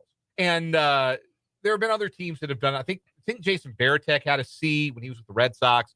But yeah, baseball captain, not really a thing. Captain of the Yankees is a thing because it's always been a thing. And Derek Jeter made it a thing in modern times. Varitek was captain of the Red Sox there for a while. I don't think they have a captain anymore. Yeah. Sorry, just a little aside. No, it is. It's interesting that the Royals have that defined leadership hierarchy, that Salvi's got the C, but there are other leaders in that clubhouse. Vinny, I think, means a lot to that clubhouse. It means a lot to that team and has made the selfless decision to be a different kind of hitter than the one that he got to the major leagues being. And there's going to be a decision that has to be made on Vinny, not in any immediate hurry, but Pasquantino's 27 years old. He'll be a free agent after 2029. His next 3 seasons, he'll be arbitration eligible, 6, 7, and 8. He'll be a free agent after the 2028 season. He'll be 30. He's a big guy physically and may have already started to decline by the time his ARB years are up. But I could certainly see a version of Pasquantino who is not just still effective, but still really important to the Royals clubhouse. And there's no urgency because you have the arbitration process for the next 3 years. But I'd like to see Vinny in a Royals uniform for a long time because I do. I think he means a lot to the clubhouse. I think he means a lot to the organization. Good question from Andrew. We'll wrap up our Royals discussion here. Andrew in the YouTube comments asks about roster expansion coming up Monday. Yeah. It is Monday, isn't it? Yep. Monday, September 1st is roster expansion. Teams are only allowed to bring up 2 players. The roster expands to 28. Do the Royals bring up Jack Caglione again or someone else because they've got a passable left-handed bats right now? I think that they are flexible enough with left-handed and right-handed bats with pinch hitting options like Lofton and Grichuk for the lefties and pinch hitting option like Adam Frazier or Michael Massey for the righties. I think they're balanced enough that they can not worry about a platoon edge or disadvantage when it comes to who they call up. Just go get the best guy, the guy they think that helps them most. And the way Caglione swung it at AAA, I still think that's probably him. Even if you don't start him, you don't play him every day, that's still a bullet you can fire off the bench in the 8th inning if you need somebody to clear the bases. But what if they want him to continue to develop? That's the other side of it. They could wait because there's no rule that says you can't continue to promote and demote once the rosters expand. They could leave Caglione at AAA Omaha, have him play out the string there. It's not that many more games. Call John Rave up for a week and then make the move when the AAA season is done. They could do that. So, but I don't think, Andrew, your question's a good one. I don't think they have to worry necessarily about platoon advantage. I think they just go get the best guy. Yeah, and but if they do bring Caglione up, it's going to move the lineup around. It may not. Like I think they probably are. It may move the defense around. It may swing Yastrzemski over to left field, but I don't think you take Yaz out of the lineup against right-handers. No, that's what I'm saying. If you decide to put Yastrzemski in at left field, you and I had this little talk about this, I think, last week off the air. If you do decide to put him in left field, that is great because it seems like your left fielder is changing night in and night out. But Michael Massey seems to be the guy this week at least. Well, Massey was the guy last night. Came up with a big hit in a remarkable and much-needed Royals win. We'll take a timeout, come back with What Is Wrong With You next on 580 Sports Talk.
It is What Is Wrong With You on 580 Sports Talk. Our winner today advances to tomorrow's semifinals. They'll be in the play-in round as this short week of 580 Sports Talk's What Is Wrong With You continues. Our current weekly champion, George Herman Ruth, the great Shambino, guy with the same given name as baseball legend Babe Ruth, who is using the name of other former baseball players, many of whom have been dead for many, many years, to attempt to make false claims in class action lawsuit settlements that range from contact lens pricing allegations to claims of racial discrimination against a staffing agency.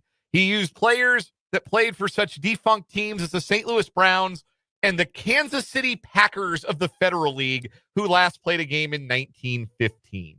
And he almost got away with it, but he now faces 91 federal counts. He's going to do real prison time. Two news stories today. I'll go first. We go to the state of Florida for mine. A man is facing multiple charges after he flew his drone into a Tampa Bay area home earlier this week, which might not have been a big problem if it wasn't carrying drugs. A man named Jason Brooks came to the front door of a homeowner in Lutz, Florida, in the middle of the night looking for his drone. When deputies arrived, 49-year-old Brooks tried to explain he was looking for the drone that may have ended up in the backyard. When the homeowners turned the drone over, they found it was carrying multiple bags of meth and fentanyl. The body cam video shows investigators looking through the bags that had names written on them. So he was running like a Amazon drone delivery service for drugs with his drone. That's innovation. Hey, yeah, I was going to say, that is innovative. He was arrested and is facing multiple charges. What is your story today? It is one of those fraud and embezzlement ones here. A Florida man who funneled $28 million in off-the-books checks, off the books to cash to construction workers while stiffing the IRS and insurance companies, pleaded guilty to federal conspiracy charges. The U.S. DOJ said Naples resident Alexis Garcia entered the guilty plea on August 18th in the Middle District of Florida. The plea stems from his role in a scheme that caused more than $4.2 million in losses to the federal government. According to court documents, Garcia managed Tape Drywall Services, Inc. from 2017 to 2019 and conspired with others to pay construction workers in cash, bypassing payroll tax obligations. Contractors issued checks to Tape Drywall for labor services while Garcia and co-conspirator cashed those checks, keeping a fee before distributing the funds to foremen who then paid the workers under the table. In total, the pair cashed over 3,600 checks, accounting to approximately $28 million. The DOJ said one of the wages were reported to the IRS. No Social Security, Medicare, or federal income taxes were withheld or paid. Yeah, can't do that. Federal law. Can't do that. Garcia faces up to 5 years in prison, along with restitution, supervised release, and monetary penalties. According to the DOJ, sentencing will be determined by a federal district court judge at a later date. You do, in fact, have to report your income. Yes, even if you can't go around that. Even if you take it in cash, you do have to report your income. All right, that's a good story. I'm gonna go with the drug drone today, though. Look, man, I need that drone back. Yeah. And I really need you to not ask me questions about it. I just need the drone back. Like, I bet it aroused suspicion that they came in the middle of the night for it, too. Oh, yeah. But, I mean, he got customers to serve. Yeah. You know, rain, sleet, snow, or hail, the drug drone's got to show up. Does that beat the great Shambino? I kind of think it does. Yeah. Yeah. And the innovation, is. I think, wins it for me. I think it is one of the more innovative stories we've had on What Is Wrong With You. The drug drone moves on to tomorrow and the semifinals of What Is Wrong With You for the month of August. Tim Fitzgerald joins us next on 580 Sports Talk.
We are joined on the Fleming Place Wine and Spirits hotline by Tim Fitzgerald at GoPowerCat.com for the Wildcat Wrap-Up, which we do every Wednesday at this time here on 580 Sports Talk. Fitz and the crew cover the Cats at GoPowerCat.com. Become a VIP subscriber today to get access to all of their info. Fitz, there'll be time enough to talk about that bummer of a football game, but how was Ireland? And, you know, I didn't think I would say this, but I would love to go back and spend no time in Dublin and countryside. We did on at least one bus tour, and Becky went on a second one with her friend, but didn't see enough of Ireland. But what I saw, I absolutely loved. I loved the culture and the people. I keep saying they've got that Midwestern kindness about them, but they've got a funny accent to go with it that I find quite entertaining, and I started to pick up pretty quickly, which I imagine annoyed the hell out of the actual Irish. You were code switching into an Irish accent is what you were doing. Yes, I was. What do they think? What do they make of the whole spectacle of American college football? Fascinated. I've been to bold towns, bold destinations, the example I used with Brett Yormark when I spoke with him was when Dallas had the Big 12 basketball tournament briefly, and nobody knew it was going on. I got in a cab outside of American Airlines Arena, and you didn't even know that there was a basketball tournament. That's going to be your customers all weekend. Everyone in Dublin seemed to know that this event was taking place.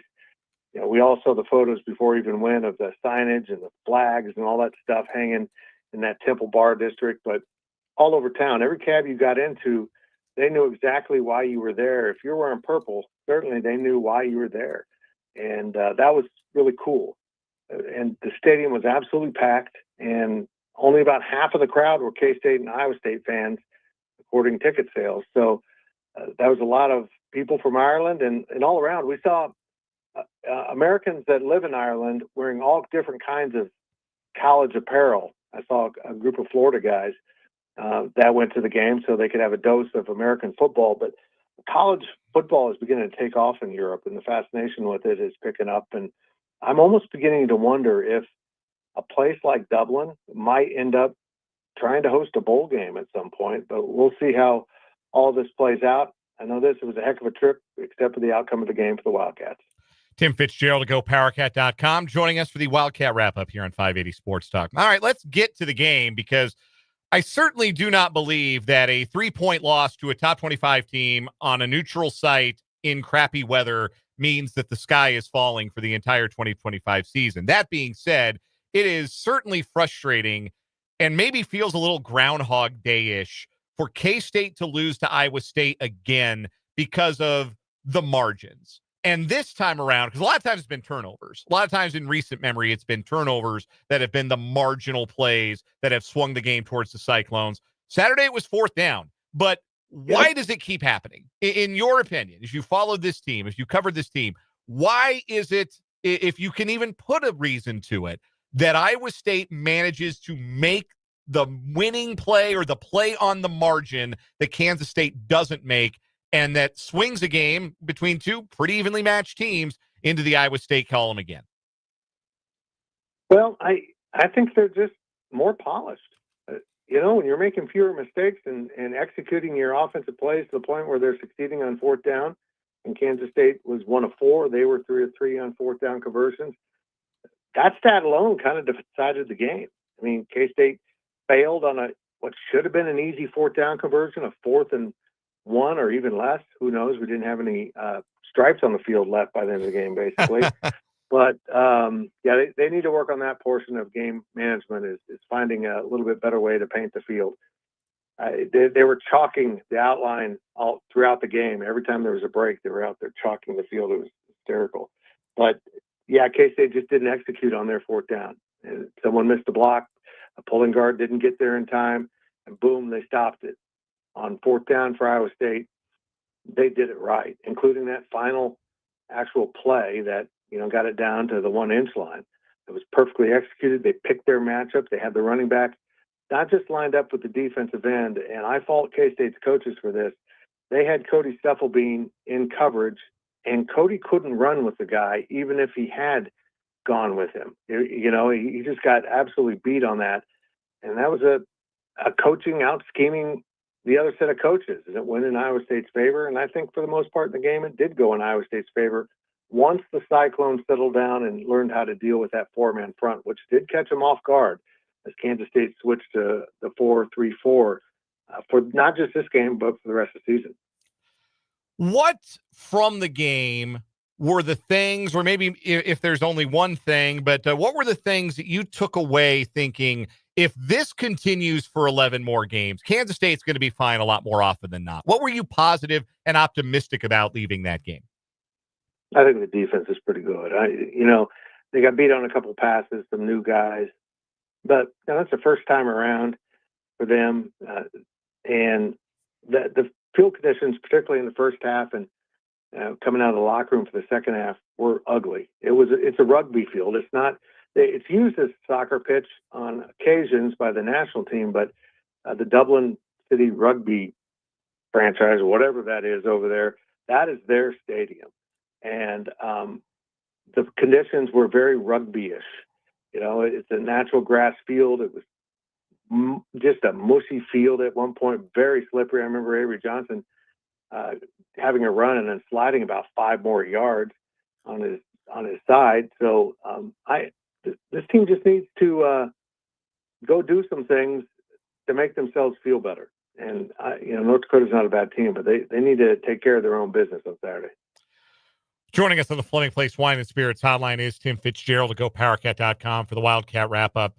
Am I wrong in saying that it feels like Avery Johnson's a talented runner, and you're irresponsible if you don't use his running talents, but it feels like they're using him as a running quarterback in the same way that Kansas State has always tried to run their quarterbacks, and that Avery Johnson is not, for example, Colin Klein, and perhaps ought to be used in the run game in a way differently than you would use Colin Klein, because I saw him take a read option to the end zone untouched early in that game.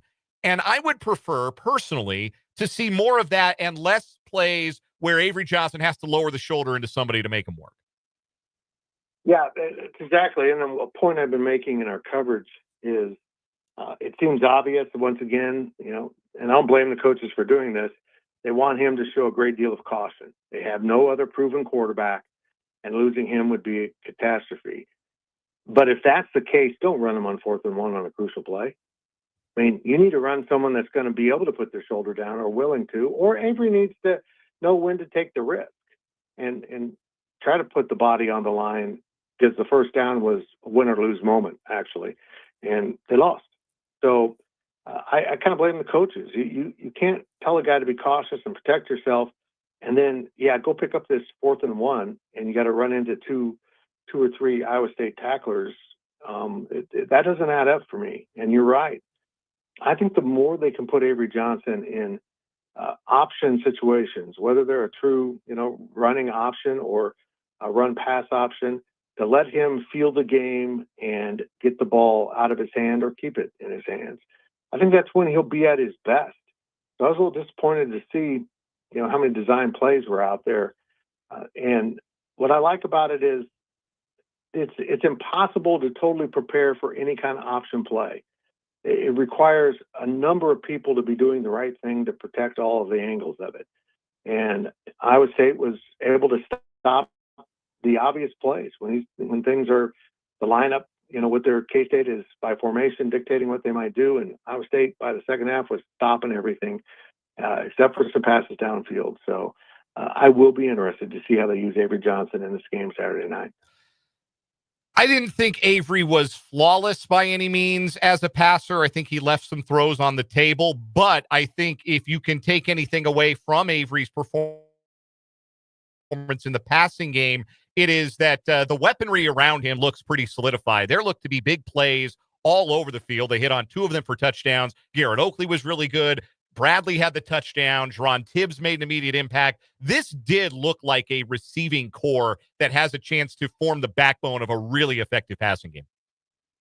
Despite that first half being the ball and field being so slippery, both teams struggled to throw the ball a little bit. Avery completed 70% of his passes. He was 21-30 in this game and 273 yards. I had someone actually say on our message boards, well, he had 2 explosive plays that really skewed those stats. I'm like, yeah, that's how explosive plays are supposed to work. Right. So I think we saw improvement. He's a better thrower than he was a year ago. And might still have some habits, but every quarterback has habits. Patrick Mahomes' career completion percentage is 66, which is pretty darn good, but we still see him airball some passes, particularly early in the game. So I think that has been improved, but now schematically they need to be able to attack a defense better, because I thought they were pretty safe with a lot of their route running, and when they mixed it up or even went to anything in the playbook, such as the reverse to Jace Brown, it worked.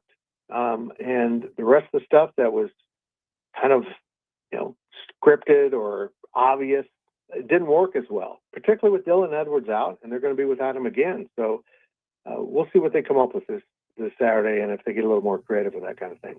We're joined by Tim Fitzgerald of GoPowerCat.com here on the Fleming Place Wine and Spirits hotline. And you mentioned Dylan Edwards being out, that coming today from Pete Thamel, first to report it across the world, it appears. But you got an FCS game, and then you got a game against Army coming up that he's probably going to miss that second game. How big is this? Unfortunately, you don't want your number one running back to miss, but how big is this for the development of the running back room behind him? Obviously, Jackson's going to get a lot more run, and then Devon Rice as well. But it's a big opportunity for guys to make some names for themselves. Yeah, it is. It's a really good opportunity to get these guys in and kind of prove it. Maybe we're going to find a young running back like the J.B. Price, who really didn't play on the offensive side of the ball. Maybe we'll see some breakout here. So that's the upside. The question I have about Dylan Edwards' injury, is it really serious enough where he's going to be out 3 weeks or whatever it is, and they hope to have him back by the start of Big 12 play? Granted, they have a Big 12 opponent to wrap up non-conference in Arizona. Or is it one of those cases where he probably could play next week or at Arizona, but they want him 100% for the actual conference schedule, so they're holding him out? Those are two different things. And if it is more of a holdout to make sure he is operating at a high level, I think that's a good sign for K-State once Big 12 play arrives. And a lot of fans were shocked when they saw that first Big 12 availability report come out last week with five-star recruit tight end Lincoln Cure. Any update on Lincoln about when he'll be able to get on the field? I believe it was a hamstring issue, and it wasn't that severe, but they wanted to protect him to also get him ready.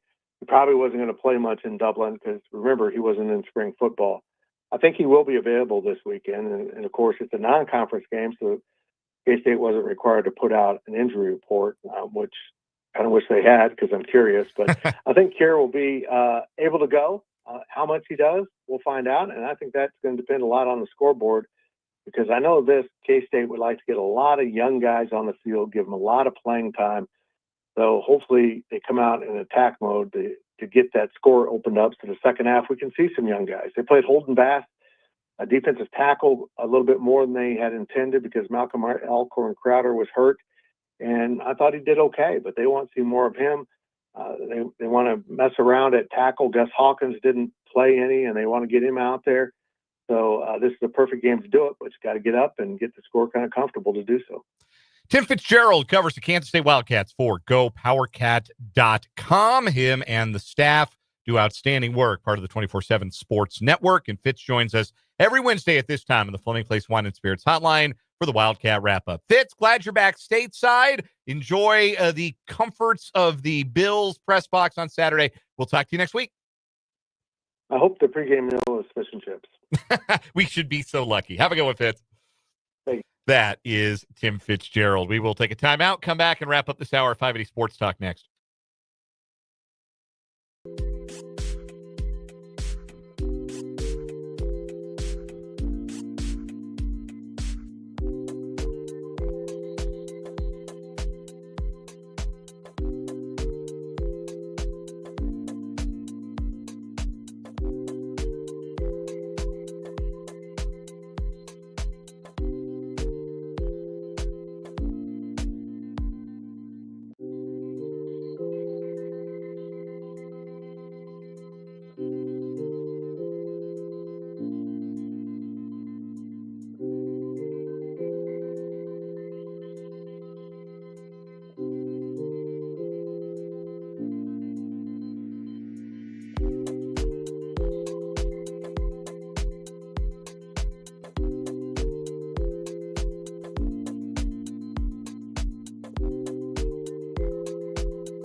Our thanks again to Tim Fitzgerald of GoPowerCat.com for his insight. Cats again back in action on Saturday. It's the home opener at the Bill. Hey, Spencer, I just got an idea. Yes. I just got an idea. I have a pair of tickets to Bill Snyder Family Stadium for Saturday. See that home opener. K-State, who wouldn't want to see it? Against North Dakota. It's football season. Football back in the Sunflower State, back in Manhattan at the Bill. I have a pair of tickets for that game, and I want to give them away. Trying to think of what caller I should ask for. So don't start dialing yet. Don't get your dialing finger started yet. What if I say caller number 1, but what if I say caller number 10? What if I split the difference and I just say, let's do caller number 5. Caller number 5, 785-272-9429. You're going to the Bill with a pair of tickets for the opener against North Dakota on Saturday night. 785-272-9429 is the number. Phone lines are already lighting up, so keep trying. If you don't get through, we'll take caller number 5, and that will be the winner. We got headlines. We got one got to go. We got more fun coming up in the next hour. 580 Sports Talk on 580 WIBW.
Let's get it. Third and final hour on this edition of 580 Sports Talk on this Wednesday, August 27th. Dan Lucero, Spencer Dupuis with you here on the Sports Voice of Kansas, 580 WIBW, FM 104.9, online at 580WIBW.com, and on video. You can watch us on YouTube, 580 Sports Talk. Watch us on Facebook, WIBW News. If you ever miss any of the show, catch the archive video on our YouTube channel. You can also find the podcast, the audio version, on our website, 580WIBW.com, or on Spotify by searching for 580 Sports Talk. Follow us over on Spotify. Even if you don't do the podcast because you listen live every day, if you're a Spotify subscriber, user, listener, go find 580 Sports Talk on Spotify. Follow us, rate us, review us. Give us a nice review. Don't give us a mean review. Why would you do that? That's not very nice. But go check us out on Spotify. Lots of ways to catch the show, hour-by-hour breakdowns, even if you miss the live edition of the show. Speaking of the YouTube, we are up to 797 YouTube subscribers. We are 3 shy of the 800 mark, at which Brendan Dworzinski and I will arm wrestle. And it's a non-zero chance we get there by the end of today. If you're out there listening and you've been thinking, you know what, I want him to arm wrestle, but I want to be 800. I want to be one of the last ones. I want to be one that pushes it over the top. I understand that feeling, that compulsion. No day like today. Go make it happen. We've added 3 new subscribers today. If we add 3 more, we're at 800, and we'll set the wheels in motion for the arm wrestling. If we get the 3 today, we're not going to arm wrestle tomorrow. Like, that's not how it's going to work. We got to build it up, right? Yeah, probably not Friday either. Probably like we'll set a date for it, and then we'll promo it. We'll set a date. We'll promo it, right? We'll film, like, some behind-the-scenes, like, training footage. Well, it's okay, because we now need 2 more. We're at 798. Let's go! We might really get there by the end of the day. That's unbelievable. 2 more subscribers to get to 800 and set the stage for the most highly anticipated arm wrestling match in 580 Sports Talk history. Also the only one between myself and Brendan Dworzinski, who is off today. We will look forward very much to getting to 800 subscribers. We set this stretch goal back earlier this summer, and you folks are delivering. I mean, shout out in the last 15, 16 months, because I remember last summer we set the goal at 580 while you and Brendan were out at various points. You were on paternity leave and Brendan was on vacation, and it was former intern Trenton Craxner and I. We had like a 580. We just wanted to get to 580. Yeah. We thought it was a cool number. And here we are 300 or 200 plus later. Yeah, it's pretty cool. It's cool to see how it's grown. I mean, we are but a humble sports talk program in radio market size 187 in the country. I think it's 187, something like that. But we have loved seeing it grow. We have loved interacting with all of you. We appreciate our YouTube viewers, our regulars, our irregulars. Sometimes people just pop in every now and again to say hello, get a comment in. We appreciate the way that the YouTube has grown. And now with 2 more subscribers, we get to arm wrestling. Crucial questions from the text line. Yes. 785-272-9429 is the text line. First, from the 913, are you going to wrestle in singlets or costumes? Probably not. You don't want to see me in a singlet. Maybe a costume. Maybe I'll show up. Be a good bit to dress up like a WWE like wrestler. I feel like Brendan would be in for that bit. He absolutely would. I show up with a toothpick dangling from my lip like Scott Hall. Yeah, man, I might do that. I could do that. Another question from the 785. What happens if you reach 1,000 subscribers? We've got to get to 800 first. Yeah, let's not count our chickens before they hatch, but I promise you, when we get to 1,000, we'll do something really special. 800 was a stretch goal, and it has happened like many of those goals do, very slowly, and then all of a sudden. Like over the last month and change, I think we've added a subscriber a day. So that includes weekends. Like if you included 7-day stretches, it's 7 subscribers every 7 days. Yeah, it's really been awesome. So keep coming. Subscribe to the YouTube, and you know what? If you're 801, don't unsubscribe. Like, stay subscribed, because you get notifications when we go live. Hey, are we there? We did it! Yeah! Play Pitbull. Play Pitbull right now. Maestro 3, make sure it's going through the speaker. I'm not kidding. We really did it. We got to 800 today. It happened. I need Pitbull. I need it more than I need anything. It's not. Hold on. It's in. Why is it not playing? Because you got to have Maestro 3 turned on. It is. You got to have. Oh, I got it. You got it. Take one more second. Hey, worth it. Pitbull's always worth the wait. You got to call Brendan right now. Not really the Pitbull we were looking for, but we'll take it. We got it. We did it. We did it. 800 subscribers on the YouTube channel. We'll work together. We'll find the real Pitbull for you, so you know right where to go the next time. Anyway, that was Pitbull, but it was not the traditional celebratory Pitbull. I looked up Pitbull, and that's what I got. But I know where it is now. Okay, good. We got people in the YouTube and on the text line saying we need to call Brendan, get him on the show. 801. Right, wow, look at that. We're it's a rocket ship. Do you want me to call him? Text him. Text him, see if he'll call in. Or he could just. Yeah, I think he's here. Is he still here? You want to go check? Yeah, you go check. Anyway, we did not expect that this would happen today, so this is very cool. We are over 800 subscribers, which means at some point in the very near future, I will arm wrestle Brendan Dworzinski live on camera and on an episode of 580 Sports Talk with Spencer Dupuis providing the play-by-play. So that is happening. That is now going to happen. We'll get together tomorrow and we'll announce a date. We will announce a date. We have a suggestion from the YouTube comments. Rather than arm wrestling, they could do the power slap contest. Nah, man, that doesn't look like any fun. I've seen that power slap league or whatever it is. That doesn't look like fun. Arm wrestling looks like harmless fun.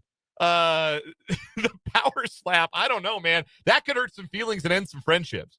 If we just stood there and slapped each other. We did. We just missed him. All right. Well, we'll look forward to hearing from Brendan on the subject. We'll get him to join us tomorrow, and we'll have some fun with that. Thank you to subscriber number 799, 800, 801, all the subscribers to come, all of you who have come before, who've grown this, who have been a part of the audience. We appreciate you so much. Thanks for being a part of things here on 580 Sports Talk. Another good suggestion for the 785: do sumo wrestling. That's an interesting thought. We could do sumo wrestling when we get to 1,000. Put on the big suits and do the sumo wrestling. That'd be a good time. Anyway, we're going to talk some sports. We've done some navel gazing, and that's always fun. But we are going to talk some sports here on this final hour, 580 Sports Talk. We got a game of One Gotta Go coming up. We'll preview tonight's finale between the Royals and White Sox. Final meeting between the two teams of 2025.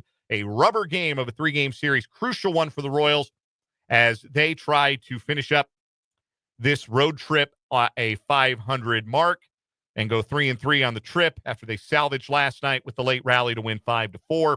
We'll have a preview of that one. We got our 580 Sports Talk headlines coming up as well. So we appreciate, again, that we have gotten over 800 subscribers. A text from the 785. See if you get to 850. It will make your dyslexic fans happy. We did do something special for 580. So, yeah, 850. 850 is that was the first radio station, non-college radio station I ever worked for. I was an intern at 850 KOA in Denver. So that's a number with some resonance to me for certain. Anyway, let's do some headlines, shall we? We got some local interest headlines to start.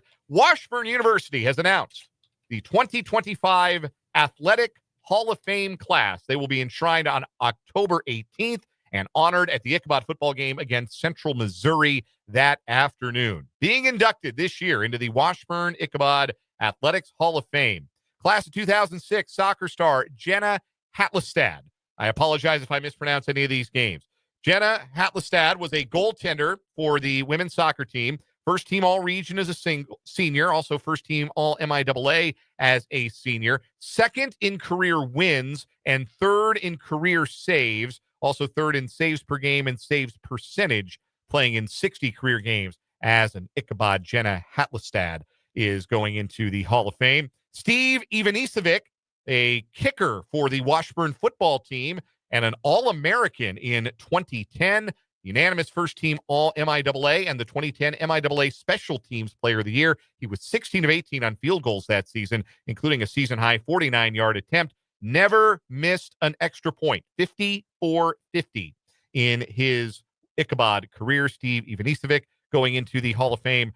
Class of 2006 golfer Matt Warnock, two-time All-MIAA, two-time All-Region, and two-time All-America Scholar. He played for 3 national tournament teams, 4 regional teams, and won 4 individual events in his career at Washburn, including 2 NCAA regional championships.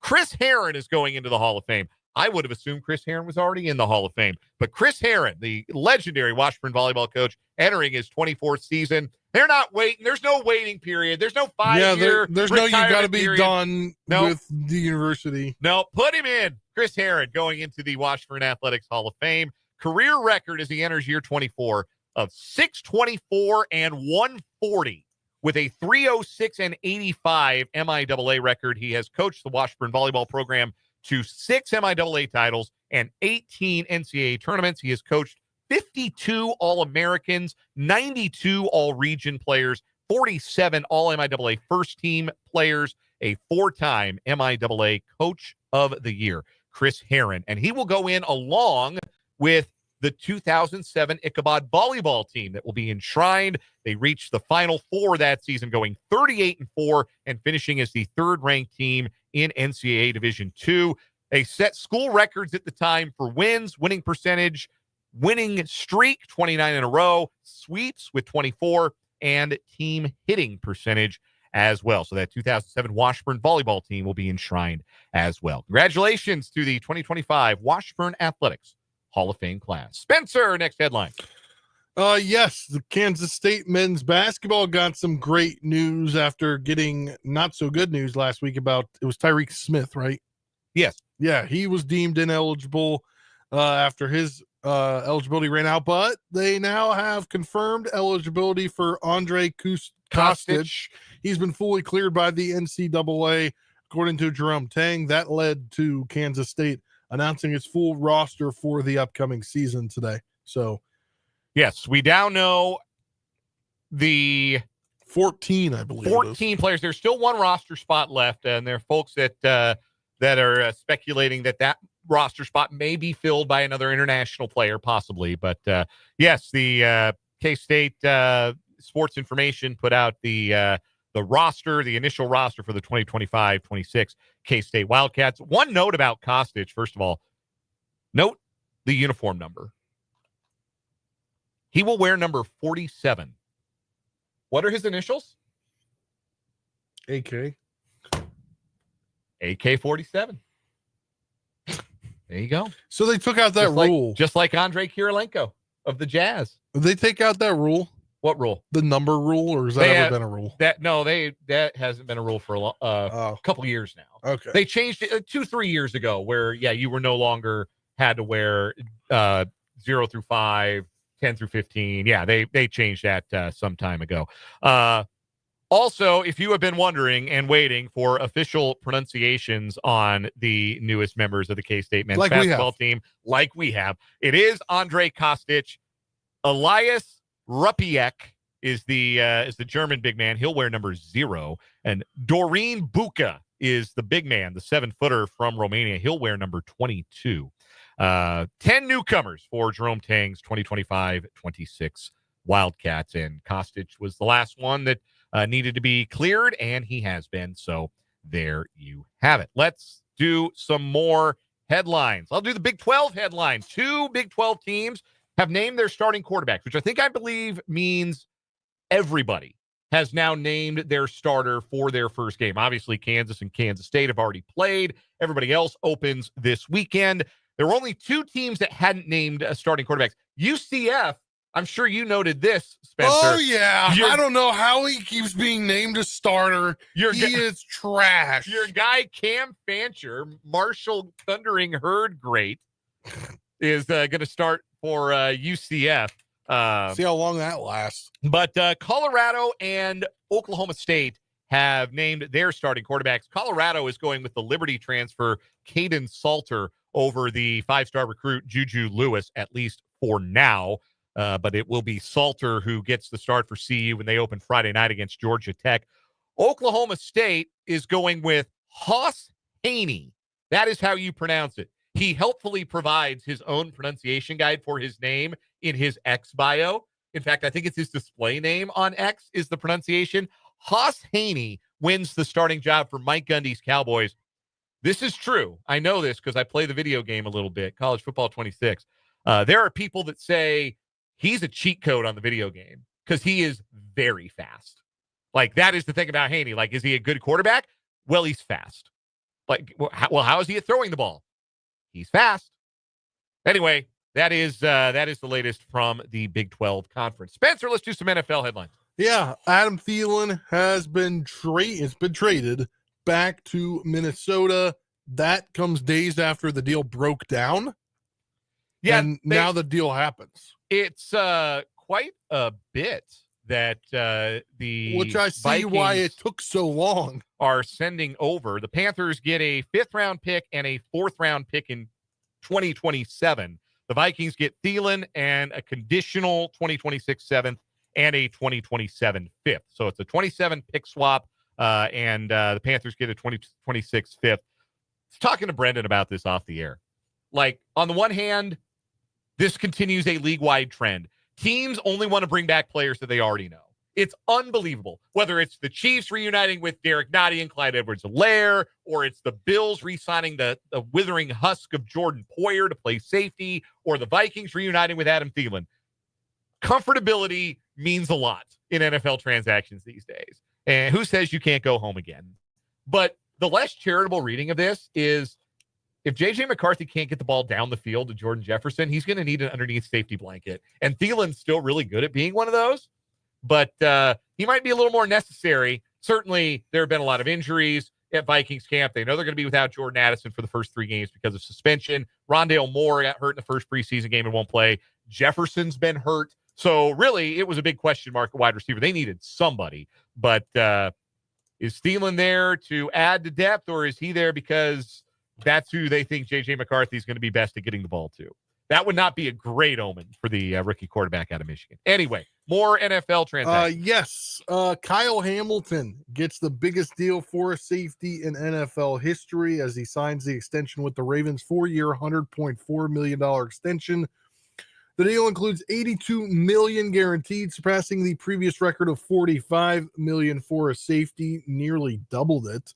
The $25.1 million average annual value on the deal also pushes Hamilton past the Detroit Lions' Kirby Joseph of $21.25 million for tops in the NFL. That keeps Hamilton in Baltimore through the 2030 season. The 4th-year safety or 3rd-year safety calls it a dream come true. And then we've got a couple more news. This might be interesting here about the AFC playoff race. Texans GM Nick Caserio was non-committal about whether Pro Bowl running back Joe Mixon will play this season due to the injury. I believe they put him on the PUP list, which means he's going to miss at least the first 4 weeks of the season as he continues to deal with or they put him actually on the reserve/non-football injury list as he deals with an ankle injury that he got, by this meaning, outside of football. Yeah, it was outside of team activities. Yeah. Yes. So that could be a problem because Mixon was really good for them last year, and I don't know how much we talked about this the other day. I don't know how much Nick Chubb has in the tank after all the injuries that he suffered. That's a big blow to a team whose skill position room is already kind of limited due to injuries. They're going to be without Tank Dell for a while after that horrible injury he suffered last season against the Chiefs. So some early issues potentially for the Texans, and also their offensive line is still wretched. So They got that going for them too. Let's do one more headline here. How about a golf headline? Yeah, we'll do a golf headline. The United States Ryder Cup squad has been selected, and Captain Keegan Bradley, after much speculation, ended up not picking himself for the 12-player roster. 6 players automatically qualify by finishing in the top 6 in the points standings. The automatic qualifiers for Team USA were Scotty Scheffler, J.J. Spawn, Xander Schauffele, Russell Henley, Harris English, and Bryson DeChambeau. That leaves 6 captains' picks, and Keegan Bradley was playing as well as anybody.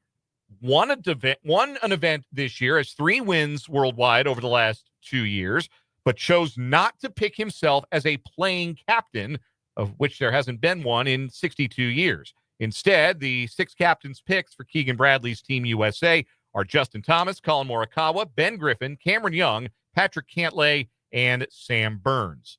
That will be the team that tries to reclaim the Ryder Cup from Team Europe.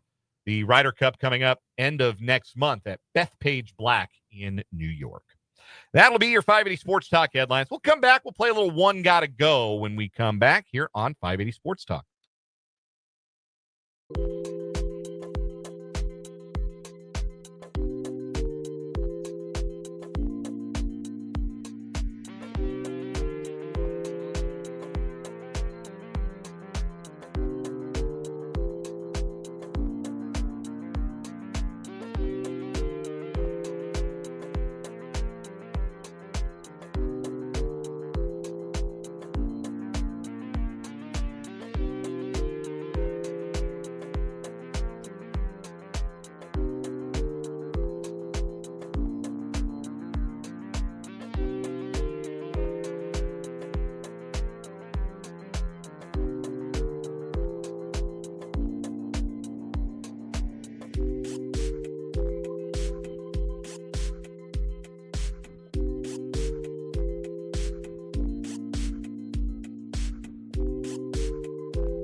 We held One Gotta Go to the 5 o'clock hour today. Stretch it out a little bit. Have some fun with the format on this Wednesday afternoon.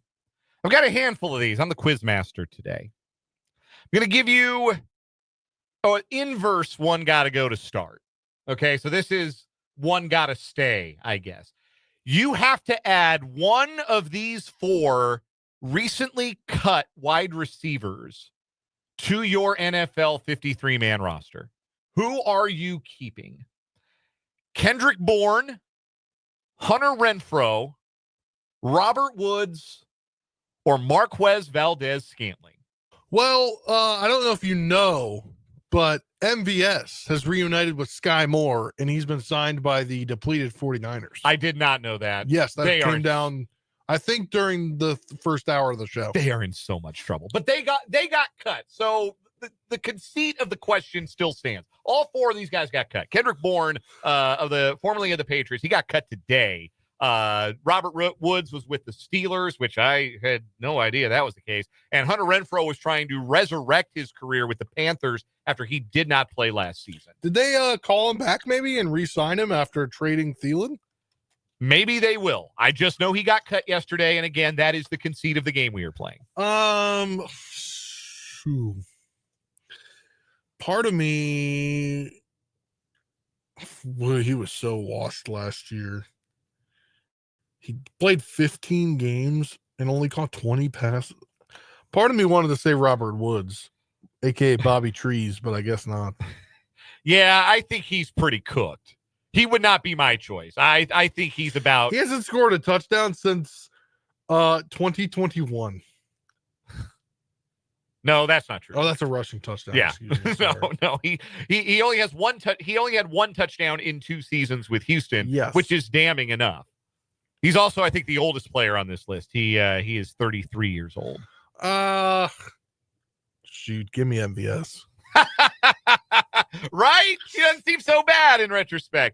Like, there was a time Hunter Renfrow looked like he was going to be a really nice player for a long time. He had 103 catches in 2021. So, like, as far as guys who've actually had good seasons, like Woods has been a good wide receiver in his career. He had 2,000-yard seasons with the Rams, and Hunter Renfrow had a 1,000-yard season with the Raiders.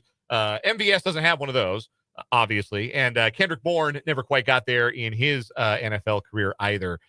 But you're not asking me what were these guys in the past. What can they be in the future? What can they be for my team in 2025? I don't know. I might take a chance on Renfrow just on the fresher legs. And, like, he's still a decent route runner, you would think, able to get open in tight windows, good hands, reliable. I can't trust MVS. I think Robert Wood, 33 years old, his legs are balsa wood at this point. And Kendrick Bourne's just a guy. Like, Bourne was the most productive of the group last year. If you want to say Kendrick Bourne's off of that, I would understand. But yeah, that's where we're at on those wide receivers. All right.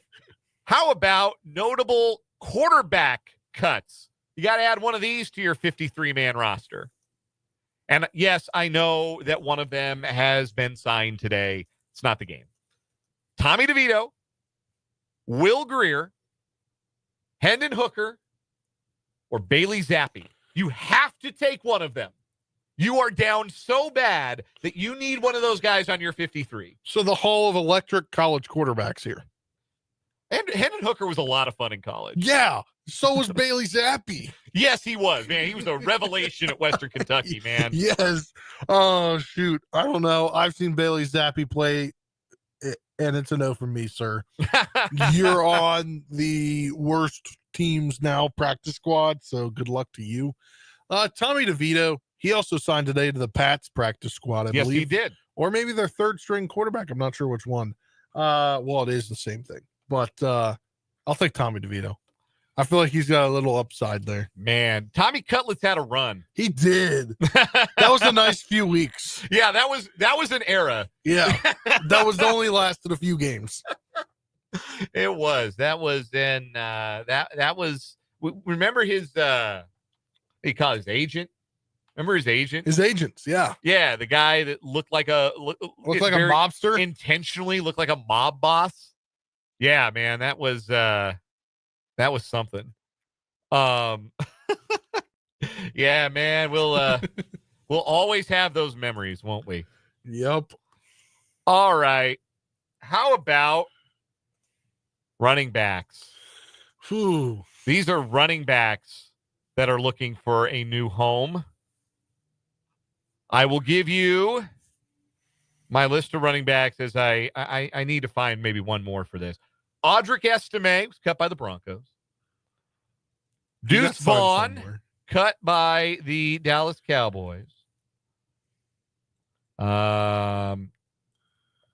Let's do Damian Martinez, cut as a rookie cut by the Seahawks. And let's do one more. Mike Boone, who was cut by the Dolphins. You got to take one of those.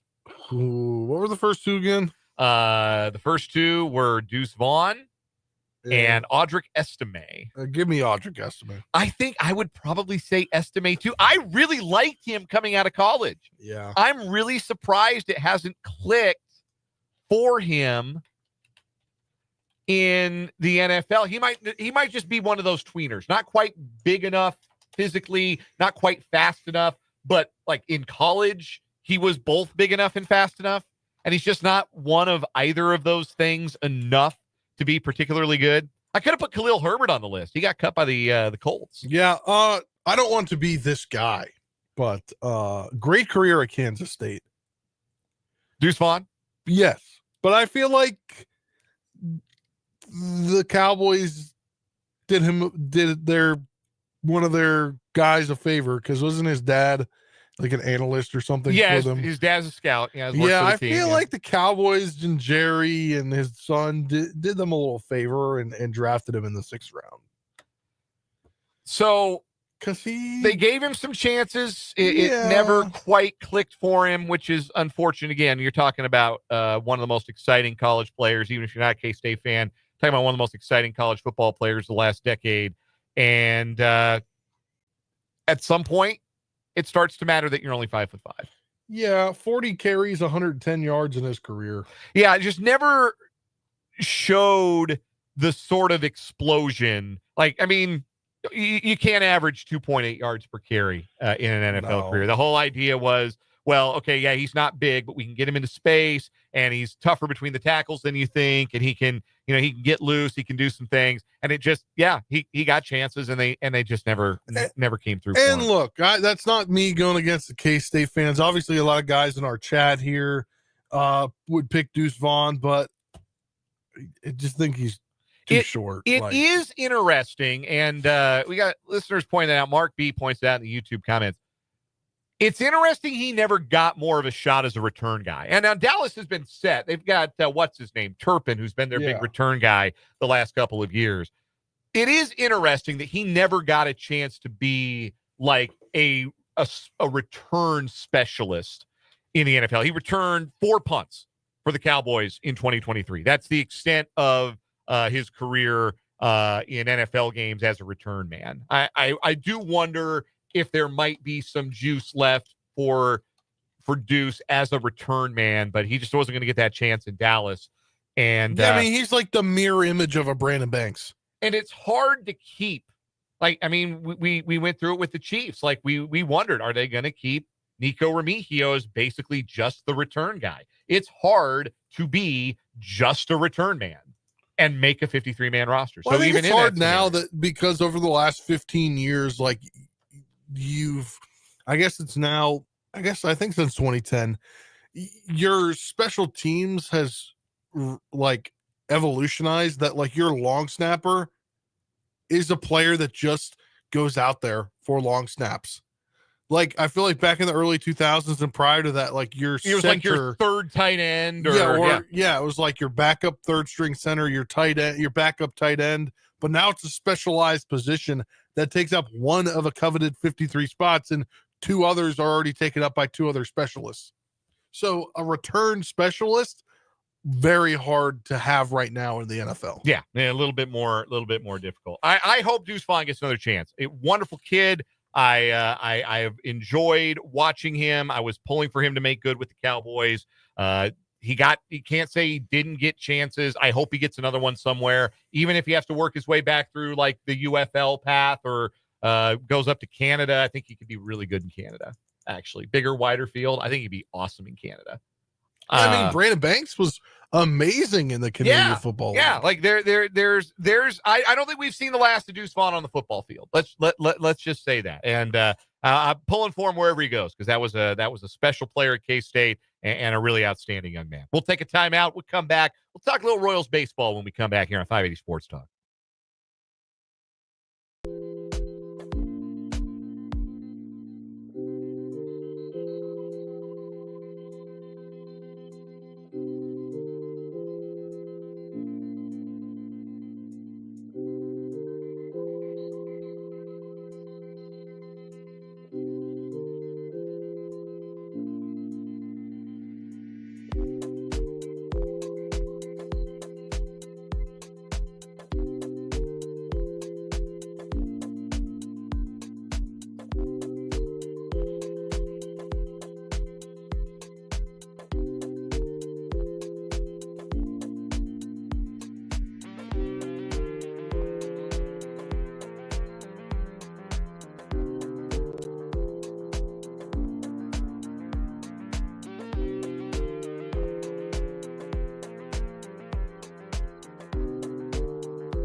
That's the pit bull we were talking about. Had to go to a different screen for that. Found that on the correct screen later on. Yep, there you go. We did get over 800 subscribers today on the YouTube channel on 580 Sports Talk. But keep subscribing. Yes, keep subscribing, because we'll have another stretch goal and we'll come up with some other silliness to do.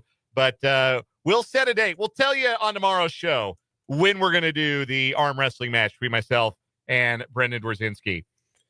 And we'll set that date. We'll let you know tomorrow, and we'll do some fun stuff with it on the show, on our YouTube channel, 580 Sports Talk. We'll look forward to that, and you'll have that to look forward to on a future edition of the show. Royals and White Sox wrapping up their regular season series. It feels like it pales in comparison to last year, when a White Sox game felt like an automatic win, because it was. And for the Royals, for all intents and purposes, it was. They were 12-1 against the White Sox last year. They're 9-3 against them this year, and it feels like a letdown. It feels like, well, it was an automatic win. It should be an automatic win, right? They're 48-84, for God's sake. Yeah. But, White Sox have been a little bit more competitive this season than they were last year, which, like I said, they won 41 games last year, all of last year. They got 48 already with a whole month to go. So it tells you it's a little bit different, but still 9-3 against a team, that's domination. And if you go 10-3, you feel really good. And that's what the Royals have a chance to do tonight, if they can take the rubber game of this 3-game series with the White Sox. Ryan Bergert on the mound for the Royals, and it has been metronomic consistency for Bergert since joining the Royals. 5 2/3 innings, 2 runs allowed. 5 2/3 innings, 2 runs allowed. 5 1/3 inning, 2 runs allowed. Only one of them was earned. And in his last start against the Tigers, 5 2/3 innings, 2 runs allowed. Most impressive in that stretch is that he is keeping the walks limited. That had been a bit of an issue for him earlier this year when he was pitching with the Padres before he came over in the Freddie Fermin trade at the deadline. But in that stretch of, it's 22 1/3 innings, he has walked just 6 and struck out 22. So Really excellent. Over 3-1, 3.5-1 strikeout to walk ratio. And again, keeping the other team off the scoreboard, giving the Royals a chance to win. You couldn't be asking for anything more from Ryan Bergert than what the Royals have gotten so far. He's also a rookie. Yeah. He made his debut on April 26th of this year. Yeah, first year in the bigs. And first stretch of games with the Royals, and it's been real promising for the 25-year-old right-hander. Veteran righty Aaron Savali takes the ball for the White Sox tonight. He last faced the Royals back on August 15th. That was 2 starts ago. He pitched fairly well. Quality start. Allowed 3 runs on 8 hits in 6 innings. Struck out 3, walked 1, took the loss. It has been a rough spell for Savali in his last 3 starts, with that game included.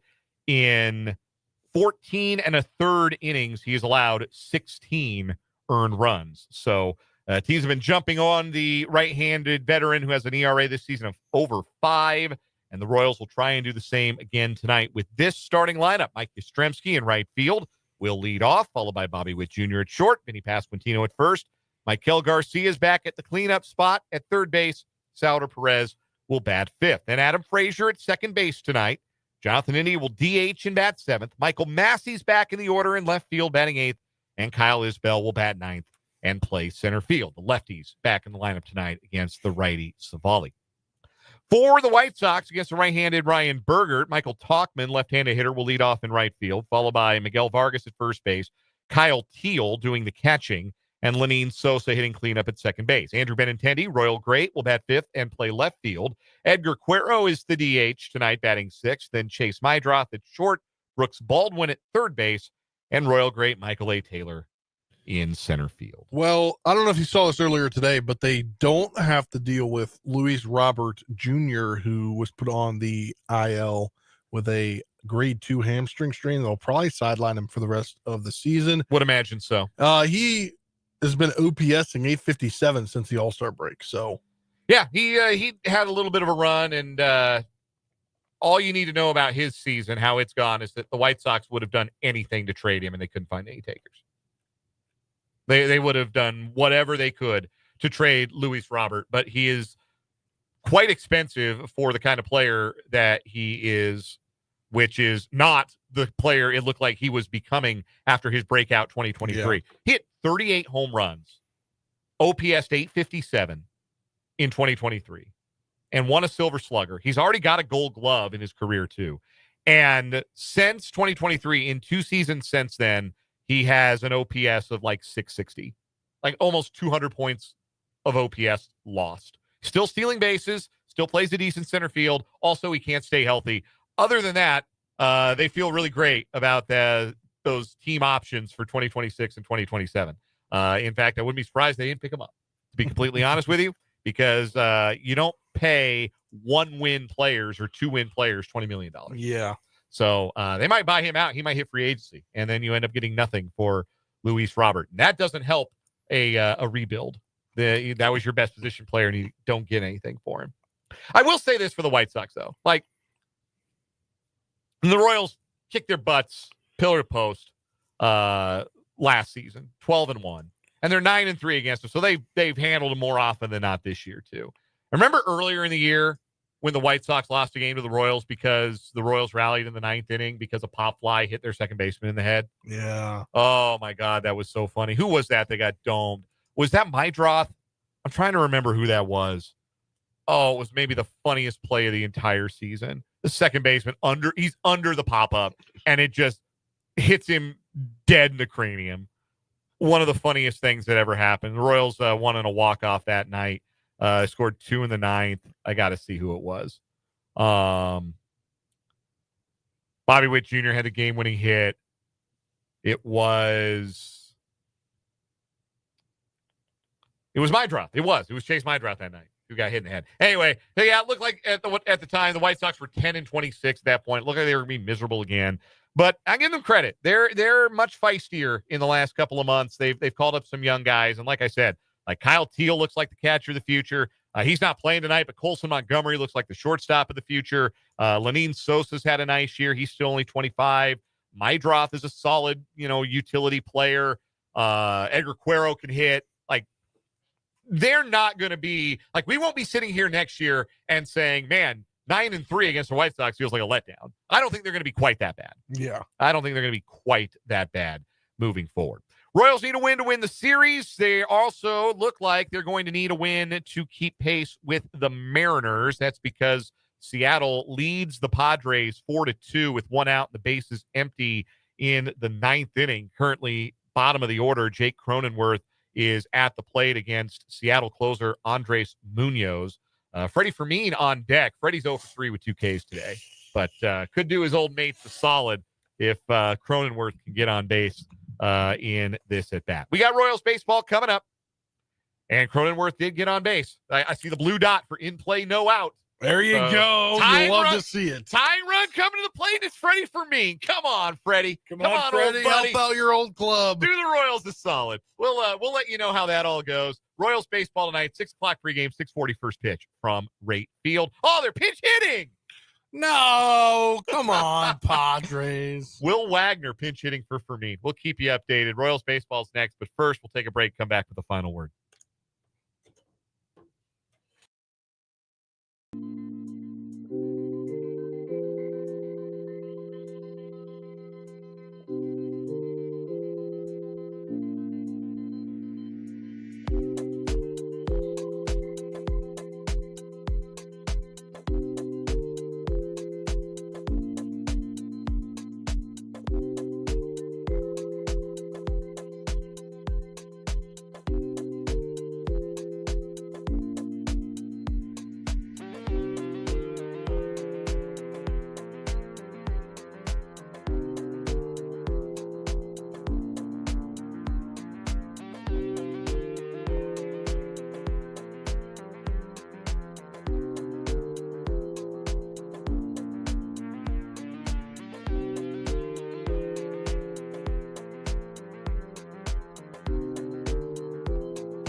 Folks, we got action in Seattle.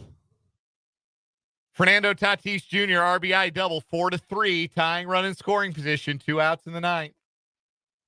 Ramon Laureano coming to the dish. Seattle wins. They go 3.5 clear of the Royals ahead of their game against the White Sox tonight for that final wild card spot. But San Diego trying to rally against a very good Seattle closer. Anyway, time for the final word. Spencer Dupuis, what do you got for us? Yeah, final word for me. Maybe they can take a playbook out of the Royals from last night. So I turned this on in the 5th inning, and then I said, do I really want to do this again? Taking kind of a page from former intern Trenton Craxner, where he texts us in our group chat, the season's over, the Royals season's over, like every game when they're losing. Yeah, and I said to myself, you know what? I think something's going to happen soon. Went through the 6th, nothing happens, except for the fact is they gave up 3 more runs to the White Sox, and then got to the 7th, and I'm like, I feel like something's going to happen, got through the 7th, and then stuff started happening. They started putting back-to-back hits together. Maikel Garcia brought in 2 runs to make it 4-2, and I was like, I think we got a ball game brewing. And then Kyle Isbell hits a single, like we talked about earlier today, just over the head of the infielder that came in, and they put themselves in the lead. And then Kamehameha. That's what I heard at the end of the broadcast, and I'm like, this is good for the Royals. playoff hope's still alive. Hopefully they can get a win and win the series tonight. Yeah, they're going to have to because Ramon Laureano grounded out with the tying run on third. Darn. So ball game over in Seattle. Mariners 4, Padres 3. Boston also leading Baltimore 1-0 in the second. But isn't it fun we get to scoreboard watch? I didn't think we were going to get to do any scoreboard watching in late August. I really didn't. I was getting concerned, but we get to do some live here today on 580 Sports Talk. Final word for me today.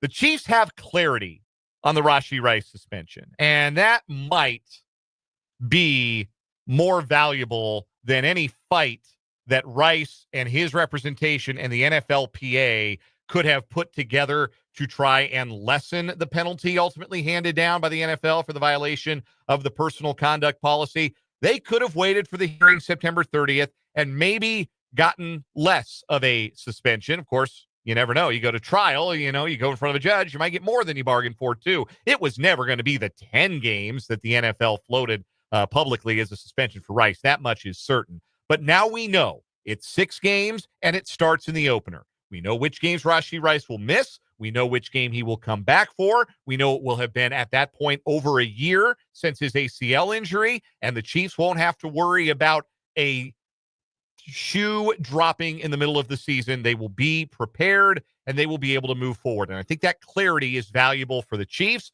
I think it's valuable for Rice. I think it's valuable for the coaching staff. I think it's valuable for the Chiefs offense as well, even though they will certainly miss wide receiver 1 for a tough first 6 games of the season.